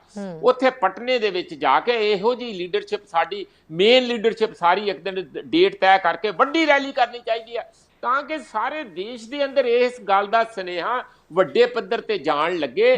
ਜਿੱਥੇ ਵੀ ਦਾ ਲੱਗਦਾ ਆ 25-30 ਹਜ਼ਾਰ ਦੀ ਰੈਲੀ ਕਰਨੀ ਚਾਹੀਦੀ ਹੈ, ਭਾਵੇਂ ਉਹ ਤਾਮਿਲਨਾਡੂ ਹੋਵੇ, ਭਾਵੇਂ ਉਹ ਕਰਨਾਟਕਾ ਹੋਵੇ, ਕੇਰਲਾ ਹੋਵੇ, ਜਾ ਕੇ ਇਹ ਲੀਡਰਸ਼ਿਪ ਜਾਵੇ। ਸਾਰਾ ਮੀਡੀਆ ਵੀ ਮੈਨੂੰ ਪਤਾ ਵੱਡੇ ਪੱਧਰ ਤੇ ਕਵਰ ਕਰੂਗਾ, ਔਰ ਜਹਾਜ਼ ਦੇ ਵਿੱਚ ਸਿੱਧੀ ਟਿਕਟ ਲੈ ਕੇ 20-25 ਲੀਡਰ ਇੱਥੋਂ ਜਾ ਕੇ ਉਸ ਦਿਨ ਪਰਟੀਕੂਲਰ ਡੇਟ ਦੇ ਉੱਤੇ, ਨਾਲੇ ਲੋਕ ਵੀ ਖੁਸ਼ ਹੋਣਗੇ ਕਿ ਕਿਹੜੇ ਸਾਰੇ ਕੌਣ ਲੀਡਰ ਆਏ ਆ ਜਿਹੜੇ ਦਿੱਲੀ 'ਚ ਇੰਨੇ ਦੇਰ ਦੇ ਲੋਕ ਦਰਸ਼ਨ ਕਰਨ ਆਉਣਗੇ ਇਹਨਾਂ ਦੇ। ਮੇਰਾ ਖਿਆਲ ਕੋਈ ਇਹੋ ਜਿਹੇ ਤੌਰ ਤਰੀਕੇ ਸਾਨੂੰ ਸ਼ਹਿਰੀ ਜ਼ਰੂਰ ਕੱਢਣੇ ਪੈਣਗੇ ਕਿ ਇਹ ਜੇ ਸਰਕਾਰ ਨਹੀਂ ਦੇਖਣਾ ਚਾਹੁੰਦੀ, ਇਹਨਾਂ ਦੀ ਗੱਲ ਨਹੀਂ ਸੁਣਨਾ ਚਾਹੁੰਦੀ, ਤੇ ਫਿਰ ਰਾਜਨੀਤਿਕ ਦਬਾਅ ਹੋਰ ਵੱਡੇ ਪੱਧਰ ਤੇ ਇਹਨਾਂ ਤੇ ਪੈਣਾ ਚਾਹੀਦਾ, ਤਾਂ ਹੀ ਇਹਨਾਂ ਨੂੰ ਹੋਸ਼ ਟਿਕਾਣੇ ਆਊਗੀ। ਹਾਂ ਚੈਰੀ ਜੀ ਬਿਲਕੁਲ। ਰਾਜੇਸ਼ ਜੀ, ਬਹੁਤ ਹੀ ਘੱਟ ਸ਼ਬਦਾਂ ਦੇ ਵਿੱਚ ਸਿਰਫ ਇਹਨਾਂ ਦੱਸ ਦਿਓ ਕਿ ਜੇ ਅਗਲੀ ਰਣਨੀਤੀ ਦੀ ਹੁਣ ਤਿਆਰੀ ਹੁੰਦੀ ਜਾ ਰਹੀ ਹੈ, ਤੇ ਇਸ ਤੋਂ ਇਲਾਵਾ ਜਦੋਂ ਮੀਟਿੰਗਾਂ ਦਾ ਦੌਰ ਬਾਰ-ਬਾਰ ਚੱਲ ਰਿਹਾ, ਹੁਣ 15 ਤਰੀਕ ਨੂੰ ਵੀ ਮੀਟਿੰਗ ਹੋਣ ਜਾ ਰਹੀ ਹੈ, ਉਸ ਮੀਟਿੰਗ ਨੂੰ ਲੈ ਕੇ ਕੀ ਕੁਝ ਗੱਲਾਂ ਬਾਤਾਂ ਹੋ ਰਹੀਆਂ ਨੇ ਔਰ ਲੋਕ ਇਸ ਬਾਰੇ ਹੁਣ ਕੀ ਸੋਚ ਰਹੇ ਨੇ? ਦੇਖੋ, ਪਹਿਲਾਂ ਤੇ ਇੱਕ ਗੱਲ ਇਹ ਕਲੀਅਰ ਕਰਦਾ ਕਿ ਜਿਹੜਾ ਰਾਜੇਵਾਲ ਸਾਹਿਬ ਨੇ ਸੁਖਬੀਰ ਬਾਦਲ ਨੂੰ ਅੱਜ ਕਹਿਤਾ ਸੀਗਾ ਕਿ ਇਹਦਾ ਦਿਮਾਗੀ ਸੰਤੁਲਨ ਖਰਾਬ ਹੋ ਗਿਆ ਹੈ, ਉਹ ਇਸ ਤੋਂ ਵੀ ਵੱਡੀ ਉਹਨਾਂ ਨੇ ਗੱਲ ਕਹਿ ਦਿੱਤੀ ਸੀ ਸੁਖਬੀਰ ਬਾਦਲ ਨੇ ਕਿ ਜਿਹੜੇ ਕਿਸਾਨ ਸ਼ਹੀਦ ਹੋ ਰਹੇ ਨੇ, ਜਿਹੜੇ ਸ਼ਹਾਦਤਾਂ ਦੇ ਰਹੇ ਨੇ ਉੱਥੇ, ਉਹਨਾਂ ਤੋਂ 40 ਤੋਂ ਵੱਧ ਕਿਸਾਨ ਜਿਹੜੇ ਨੇ ਉਹ ਸ਼੍ਰੋਮਣੀ ਅਕਾਲੀ ਦਲ ਨਾਲ ਸੰਬੰਧਿਤ। ਔਰ ਇਹ ਅਜਿਹੀ ਗੱਲ ਸੀ ਜਿੰਨਾ ਹਰ ਕੋਈ ਤਲਖੀ ਦੇ ਵਿੱਚ ਆ ਗਿਆ, ਔਰ ਇਹ ਵਾਕਿਆ ਹੀ ਹੈਰਾਨ ਕਰਨ ਵਾਲੀ ਗੱਲ ਸੀ ਕਿ ਅਜਿਹਾ ਬਿਆਨ ਸੁਖਬੀਰ ਬਾਦਲ ਦੇ ਰਹੇ ਨੇ। ਦੂਜੀ, ਪ੍ਰੋਫੈਸਰ ਸਾਹਿਬ ਜਿਹੜੀ ਸੁਜੈਸ਼ਨ ਦੇ ਰਹੇ ਨੇ, ਸੁਜੈਸ਼ਨ ਵਧੀਆ ਹੈ, ਪਰ ਕਿਸਾਨ ਜਿਹੜੇ ਨੇ ਉਹਨਾਂ ਦਾ ਅੰਦੋਲਨ ਇੱਥੋਂ ਤੱਕ ਜੇ ਪਹੁੰਚਿਆ ਹੈ ਤਾਂ ਉਹਨਾਂ ਨੇ ਇਸੇ ਕਰਕੇ ਹੀ ਕਾਮਯਾਬੀ ਹਾਸਲ ਕੀਤੀ ਹੈ ਕਿ ਉਹਨਾਂ ਨੇ ਜਿੰਨੇ ਵੀ ਪੋਲੀਟੀਸ਼ੀਅਨ ਹੈ ਸਾਰਿਆਂ ਨੂੰ ਲਾਂਬੇ ਲਾ ਕੇ ਰੱਖਿਆ, ਪਰਾਂ ਰੱਖਿਆ, ਤਾਂ ਤਦ ਐਡੀ ਵੱਡੀ ਐਜੀਟੇਸ਼ਨ ਜਿਹੜੀ ਉਹਨਾਂ ਦੀ ਬਣ ਸਕੀ ਹੈ। ਇਹਨਾਂ ਨੂੰ ਤੇ ਇੱਕ ਤੰਬੂ ਦੇ ਵਿੱਚ ਪੈਰ ਰੱਖਣ ਨੂੰ ਦੇ ਦਿਓ ਤਾਂ ਇਹ ਤੰਬੂ ਉਖਾੜਨ ਦੀ ਕੋਸ਼ਿਸ਼ ਕਰਨਗੇ, ਅਜਿਹੇ ਨੇ। ਔਰ ਦੇਖੋ, ਉੱਥੇ ਨਾ ਪਹੁੰਚ ਕੇ ਤੇ ਇਹ ਕੋਸ਼ਿਸ਼ ਕਰ ਰਹੇ ਨੇ ਕਿ ਅਸੀਂ ਲਾਹਾ ਲੈ ਲਈਏ। ਹਾਲਾਂਕਿ ਜਦੋਂ ਜਿੱਤਣਗੇ ਵੀ ਕਿਸਾਨ, ਉਦੋਂ ਵੀ ਕੋਸ਼ਿਸ਼ ਇਹੀ ਕਰਨਗੇ ਕਿ ਸਾਡੀ ਕਾਰਗੁਜ਼ਾਰੀ ਹੈ, ਅਸੀਂ ਲਾ ਲਿਆ ਹੈ, ਆਪਣੇ ਪਿੱਠ ਸਾਰੇ ਖੱਤ ਪਾਉਣਗੇ ਜੀ। ਤੇ ਜੇ ਇਹਨਾਂ ਨੂੰ ਵਿੱਚ ਵਾੜ ਲਿਆ ਤਾਂ ਇਹ ਉਹ ਹਾਲ ਕਰ ਦੇਣਗੇ ਅੰਦੋਲਨ ਦਾ ਕਿ ਜਿਹੜਾ ਕਿ ਫਿਰ ਪਿੱਛੇ ਜਾ ਕੇ ਨਾ ਜਿੱਦਾਂ ਜੀ ਪਹਿਲਾਂ ਕੱਚੀ ਤੋਂ ਜਿਹੜਾ ਸ਼ੁਰੂ ਹੋਣ ਵਾਲੀ ਗੱਲ ਕਰ ਦੇਣਗੇ। ਤੇ ਇਸ ਕਰਕੇ ਮੇਰਾ ਖਿਆਲ ਚ ਬਹੁਤ ਵਧੀਆ ਕਿ ਇਹਨਾਂ ਨੂੰ ਲਾਂਬੇ ਰੱਖਿਆ ਹੈ। ਰਾਜੇਸ਼ ਜੀ, ਬਿਲਕੁਲ ਨਹੀਂ ਵਿੱਚ ਵਾੜਨਾ ਚਾਹੀਦਾ, ਪਰ ਉਹਨਾਂ ਨੂੰ ਖੁੱਲੇ ਵੀ ਛੱਡਣ ਦਾ ਕੀ ਹੈ? ਉਹ ਸਾਡੇ ਦੇਸ਼ ਦੇ ਵਾਸੀ ਆ। ਹੁਣ ਜਦੋਂ ਲੋੜ ਪੈਣ ਕਿਸਾਨ ਉਹਨਾਂ ਤੋਂ ਕੰਮ ਲੈਣ, ਮੈਂ ਉਲਟੀ ਗੱਲ ਕਹਿ ਰਿਹਾ, ਉਹਨਾਂ ਨੂੰ ਵਿੱਚ ਵਾੜਨ ਲਈ ਮੈਂ ਬਿਲਕੁਲ ਕੋਈ ਸੁਜੈਸਟ ਨਹੀਂ ਕਰ ਰਿਹਾ। ਜਦੋਂ ਜਿਹੜੇ ਕਿਸਾਨ ਜਿਹੜੇ ਸਾਰੇ ਦੇਸ਼ ਦੇ ਜਿਹਨੂੰ ਕਹਿੰਦੇ ਧਰਤੀ ਹੇਠਲਾ ਬੋਲ, ਤੇ ਜਿਹੜੇ ਉਸ ਕਿਸਮ ਦਾ ਸਾਰੇ ਦੇਸ਼ ਦੇ ਇੱਥੇ ਬੋਝ ਚੁੱਕਦੇ ਆ, ਸਾਰਿਆਂ ਦੇ ਮੂੰਹ 'ਚ ਰੋਟੀ ਪਾਉਂਦੇ ਆ, ਤੇ ਉਹ ਇਹਨਾਂ ਤੋਂ ਕੰਮ ਲੈਣ ਜੇ ਲੈ ਸਕਦੇ ਆ, ਤੇ ਵਿੱਚ ਵਾੜਨ ਦਾ ਸਵਾਲ ਹੀ ਨਹੀਂ ਪੈਦਾ ਹੁੰਦਾ। ਫਿਰ ਤੇ ਗੇਲ ਨੂੰ ਇਹ ਖਰਾਬ ਕਰ। ਅੱਜ ਜੋ ਕਿਸਾਨਾਂ ਦੇ ਆਗੂਆਂ ਦੀ ਅਪੀਲ ਦਾ ਜੋ ਅਸਰ ਹੋ ਰਿਹਾ ਹੈ, ਉਹ ਇਹਨਾਂ ਦੀ ਅਪੀਲ ਦਾ ਅਸਰ ਨਹੀਂ ਹੋਣਾ, ਕਿਉਂਕਿ ਲੋਕਾਂ ਦੇ ਜਿਹੜੇ ਲੋਕ ਉੱਥੇ ਪਹੁੰਚ ਰਹੇ ਨੇ ਉਹ ਦਿਲੋਂ ਪਹੁੰਚ ਰਹੇ ਨੇ, ਔਰ ਦਿਲੋਂ ਉਹਨਾਂ ਦੀ ਆਵਾਜ਼ ਕਿਸਾਨਾਂ ਦੇ ਹੱਕ ਦੇ ਵਿੱਚ ਨਿਕਲ ਰਹੀ ਹੈ। ਔਰ ਉਹ ਚੀਜ਼ ਜਿਹੜੀ ਹੈ ਕੋਈ ਪੋਲੀਟੀਸ਼ੀਅਨ ਨਹੀਂ ਬਣਾ ਸਕਦਾ। ਜਿਵੇਂ ਕਿ ਤੁਸੀਂ ਖੁਦ ਹੀ ਜ਼ਿਕਰ ਕੀਤਾ ਇਸ ਗੱਲ ਦਾ, ਸਟਾਰਟ ਦੇ ਵਿੱਚ ਤੁਸੀਂ ਇਹ ਗੱਲ ਕਹੀ ਸੀ ਕਿ ਜਿਹੜੇ ਰੈਲੀਆਂ ਦੇ ਵਿੱਚ ਇਕੱਠੇ ਕਰਦੇ ਆ, ਭਾਵੇਂ 500 ਦੇ ਕੇ ਵੀ ਇਕੱਠੇ ਕਰਦੇ ਆ ਜਾਂ ਕਈ ਹੋਰ ਪ੍ਰਲੋਭਨ ਦੇ ਕੇ ਜਿਹੜੇ ਇਕੱਠੇ ਕਰਦੇ ਆ, ਇਹ ਤੇ ਆਪਣੇ ਆਪ ਆ ਰਹੇ ਨੇ, ਆਪ ਮੁਹਾਰੇ ਆ ਰਹੇ ਨੇ। ਔਰ ਹੁਣ ਅੱਜ ਜਿਹੜੀਆਂ ਅਪੀਲਾਂ ਹੋਈਆਂ ਨੇ, ਹਰ ਚੀਜ਼ ਲੋਕ ਦੇਖ ਰਹੇ ਨੇ ਕਿ ਸਾਨੂੰ ਵੀ ਹੁਣ ਲੋਕ ਦੇਖ ਰਹੇ ਨੇ, ਇਸੇ ਤਰੀਕੇ ਨਾਲ ਕਿਸਾਨਾਂ ਦੀ ਇੱਕ ਇੱਕ ਮੂਵਮੈਂਟ ਲੋਕ ਘਰੋਂ ਬਹਿ ਕੇ ਦੇਖ ਰਹੇ ਨੇ ਕਿ ਉਹ ਕੀ ਹੋ ਕੀ ਰਿਹਾ, ਔਰ ਕੀ ਉਹਨਾਂ ਦਾ ਦਿਲ ਨਹੀਂ ਹਿਲ ਰਿਹਾ। ਬਹੁਤ ਜ਼ਿਆਦਾ ਦਿਲ ਹਿਲ ਰਿਹਾ, ਬਹੁਤ ਹਿਰਦੇ ਬਲੂੰਦਰੇ ਜਾ ਰਹੇ ਨੇ ਦੇਖ ਕੇ ਕਿ ਕਿਸਾਨਾਂ ਨਾਲ ਆਪਣੇ ਹੀ ਦੇਸ਼ ਦੇ ਵਿੱਚ ਹੋ ਕੀ ਰਿਹਾ ਹੈ। ਔਰ ਉਸ ਚੀਜ਼ ਨਾਲ ਜਿਹੜੀ ਲਾਮਬੰਦੀ ਹੋ ਰਹੀ ਹੈ, ਉਹ ਜਿਹੜੀ ਲਾਮਬੰਦੀ ਹੈ ਉਸ ਦਾ ਕੋਈ ਜਵਾਬ ਨਹੀਂ, ਉਸ ਦਾ ਕੋਈ ਸਾਨੀ ਨਹੀਂ। ਔਰ ਉਸੇ ਕਰਕੇ ਇਹ ਅਸੀਂ ਪੂਰੀ ਤਰ੍ਹਾਂ ਨਾਲ ਇਸ ਚੀਜ਼ ਨੂੰ ਮੁਤਮਈਨ ਹੋ ਕੇ ਲੈ ਸਕਦੇ ਹਾਂ ਕਿ ਇਹ ਬਹੁਤ ਵੱਡਾ ਇਕੱਠ ਜਿਹੜਾ ਆਉਣ ਵਾਲੇ ਸਮੇਂ ਦੇ ਵਿੱਚ ਹੋ ਸਕਦਾ ਹੈ। ਔਰ 26 ਜਨਵਰੀ ਜਿਹੜੀ ਆ ਉਹ ਅਜਿਹੀ ਇਤਿਹਾਸਿਕ ਹੋਏਗੀ ਕਿ ਜਿਹੜੀ ਨਾ ਕਿਸੇ ਨੇ ਦੇਖੀ, ਨਾ ਸੁਣੀ ਤੇ ਨਾ ਅੱਗੋਂ ਕਿਤੇ ਸੁਣਨ ਨੂੰ ਮਿਲੇਗੀ। ਅਜਿਹਾ ਜਿਹੜਾ ਹੈ ਉਹ ਦੇਖਣ ਨੂੰ ਮਿਲ ਸਕਦਾ ਹੈ। ਔਰ ਇਹਨਾਂ ਚੀਜ਼ਾਂ ਨੂੰ ਲੈ ਕੇ ਹੀ ਕਿਸਾਨਾਂ ਵੱਲੋਂ ਜਿਹੜੀ ਰਣਨੀਤੀ ਘੜੀ ਜਾ ਰਹੀ ਹੈ, ਉਹ ਇਸੇ ਕਰਕੇ ਘੜੀ ਜਾ ਰਹੀ ਹੈ ਕਿ ਕਿਸ ਢੰਗ ਨਾਲ ਜਿਹੜੇ ਜ਼ਿਆਦਾ ਤੋਂ ਜ਼ਿਆਦਾ ਵੱਧ ਤੋਂ ਵੱਧ ਨਾ ਸਿਰਫ ਭਾਰਤ ਤੋਂ ਬਲਕਿ ਬਾਹਰੋਂ ਵੀ ਜਿਹੜੇ ਨੇ, ਹਾਲਾਂਕਿ ਦਬਾਅ ਤਾਂ ਬਾਹਰੋਂ ਵੀ ਹੈ, ਹਰ ਥਾਂ ਤੋਂ ਦਬਾਅ ਚੱਲ ਰਿਹਾ, ਕਿਸ ਢੰਗ ਨਾਲ ਹਰ ਇੱਕ ਨੂੰ ਲਾਮਬੰਦ ਕੀਤਾ ਜਾਏ, ਕਿਸ ਢੰਗ ਨਾਲ ਇਸ ਐਜੀਟੇਸ਼ਨ ਦੇ ਵਿੱਚ ਵੱਧ ਤੋਂ ਵੱਧ ਸਹਿਯੋਗ ਹਾਸਲ ਕੀਤਾ ਜਾਏ। ਪਰ ਇਸ ਵੇਲੇ ਸਭ ਤੋਂ ਵੱਡੀ ਲੋੜ ਜਿਹੜੀ ਹੈ ਉਹ ਕਿਸਾਨਾਂ ਨੂੰ ਇਹ ਹੈ ਕਿ ਵੱਧ ਤੋਂ ਵੱਧ ਗਿਣਤੀ ਦੇ ਵਿੱਚ ਲੋਕ ਆਪਣੇ ਜਿਹੜੇ ਸੰਦ, ਆਪਣੇ ਟਰੈਕਟਰ ਟਰਾਲੀ ਜਿਹੜੇ ਲੈ ਕੇ ਉੱਥੇ ਪਹੁੰਚਣ। ਇਹ ਸਭ ਤੋਂ ਵੱਡੀ ਲੋੜ ਹੈ ਜਿਸ ਦੇ ਵਾਸਤੇ ਖਾਸ ਤੌਰ ਤੇ ਜਿਹੜੀ ਯੋਜਨਾਬੰਦੀ ਕੀਤੀ ਜਾਏਗੀ। ਔਰ ਉਸ ਦੇ ਵਿੱਚ ਜਿਹੜਾ ਸੁਪਰੀਮ ਕੋਰਟ ਦਾ ਪਹਿਲੂ ਹੈ ਉਸ ਨੂੰ ਵੀ ਦੇਖਿਆ ਜਾਏਗਾ ਤਾਂ ਜਾਂ ਪੂਰਾ ਅੰਦੋਲਨ ਹੈ ਉਸ ਦੇ ਉੱਤੇ ਗੱਲਬਾਤ ਕੀਤੀ ਜਾਵੇ। ਜੀ ਬਿਲਕੁਲ। ਸੋ ਸਮਾਂ ਫਿਲਹਾਲ ਪ੍ਰੋਫੈਸਰ ਮਨਜੀਤ ਜੀ ਅੱਗੇ ਇਜਾਜ਼ਤ ਨਹੀਂ ਦੇ ਰਿਹਾ, ਗੱਲਾਂ ਬਹੁਤ ਸਾਰੀਆਂ ਕਰਨੀਆਂ ਸੀ। ਖੈਰ ਫਿਰ ਤੋਂ ਜੁੜਾਂਗੇ, ਕੱਲ ਫਿਰ ਤੋਂ ਅਸੀਂ ਹੋਰ ਨਵੇਂ ਅਪਡੇਟ ਲਵਾਂਗੇ। ਫਿਲਹਾਲ ਦੇ ਲਈ ਪ੍ਰੋਫੈਸਰ ਮਨਜੀਤ ਜੀ, ਰਾਜੇਸ਼ ਗਿੱਲ ਜੀ, ਬਹੁਤ ਬਹੁਤ ਸ਼ੁਕਰੀਆ ਦ ਮਾਰਨਿੰਗ ਸ਼ੋਅ ਦਾ ਹਿੱਸਾ ਬਣਨ ਦੇ ਲਈ। ਧੰਨਵਾਦ ਜੀ। ਸੋ ਅੰਦੋਲਨ ਦੀ ਤਸਵੀਰ ਜਿਹੜੀ ਹੈ ਬਿਆਨ ਤਾਂ ਕੀਤੀ ਜਾ ਨਹੀਂ ਸਕਦੀ। ਹਰ ਦਿਨ ਸਟ੍ਰੈਟਜੀ ਜਿਹੜੀ ਹੈ ਉਹ ਬਦਲ ਰਹੀ ਹੈ, ਹਰ ਦਿਨ ਦੀ ਰਣਨੀਤੀ ਕੁਝ ਹੋਰ ਹੀ ਦਿਖਾਈ ਦਿੰਦੀ ਹੈ। ਹੁਣ ਫਿਰ ਤੋਂ ਸਰਕਾਰ ਜਿਸ ਤਰੀਕੇ ਨਾਲ ਅੜੀ ਹੋਈ ਹੈ, 15 ਤਰੀਕ ਨੂੰ ਅਗਲੀ ਮੀਟਿੰਗ ਰੱਖੀ ਗਈ ਹੈ ਸਰਕਾਰ ਦੇ ਨਾਲ। ਮੀਟਿੰਗ ਦੇ ਵਿੱਚ ਹੋਣਾ ਕੀ ਹੈ ਇਹ ਤਾਂ ਸ਼ਾਇਦ ਹੁਣ ਅੰਦਾਜ਼ਾ ਜਿਹਾ ਲੱਗਣ ਹੀ ਲੱਗ ਗਿਆ ਕਿ ਸਾਫ਼ ਤੌਰ ਤੇ ਸਰਕਾਰੀ ਮੰਤਰੀ ਇਹ ਤਾਂ ਕਹਿ ਹੀ ਚੁੱਕੇ ਨੇ ਕਿ ਬਿੱਲ ਕਿਸੇ ਕੀਮਤ ਤੇ ਰੱਦ ਨਹੀਂ ਹੋਣੇ। ਹੁਣ ਵਿਚਲਾ ਵਿਕਲਪ ਕੀ ਕੱਢਿਆ ਜਾਏਗਾ, ਕੀ ਕਿਸਾਨ ਉਸ ਤੇ ਮੰਨਣਗੇ ਜਾਂ ਕੀ ਅਗਲੀ ਰਣਨੀਤੀ ਰਹੇਗੀ ਜਾਂ ਕਿਵੇਂ ਦਾ ਰਹੇਗਾ 26 ਜਨਵਰੀ ਨੂੰ ਜਿਹੜੀ ਕੱਢੀ ਜਾਣੀ ਪਰੇਡ ਹੈ ਉਸ ਦਾ ਹਿੱਸਾ, ਉਸ ਦੀ ਤਸਵੀਰ, ਉਹ ਸਾਰੀ ਲਗਾਤਾਰ ਚੈਨਲ ਪੰਜਾਬੀ ਦੇ ਵਿੱਚ ਅਸੀਂ ਗੱਲਬਾਤ ਕਰਦੇ ਰਵਾਂਗੇ, ਦ ਮਾਰਨਿੰਗ ਸ਼ੋਅ ਦੇ ਵਿੱਚ ਤੁਹਾਡੇ ਨਾਲ ਡਿਸਕਸ ਕਰਦੇ ਰਵਾਂਗੇ। ਫਿਲਹਾਲ ਦੀ ਇਜਾਜ਼ਤ ਦਿਓ ਜੀ, ਸਤਿ ਸ਼੍ਰੀ ਅਕਾਲ। ਸਾਡਾ ਹਰ ਇੱਕ ਪ੍ਰੋਗਰਾਮ ਦੇਖਣ ਤੇ ਸਾਡੇ ਨਾਲ ਜੁੜਨ ਲਈ ਸਬਸਕ੍ਰਾਈਬ ਕਰੋ ਚੈਨਲ ਪੰਜਾਬੀ ਤੇ ਨੋਟੀਫਿਕੇਸ਼ਨ ਲਈ ਬੈਲ ਆਈਕਨ ਵਾਲੇ ਬਟਨ ਤੇ ਕਲਿੱਕ ਕਰੋ।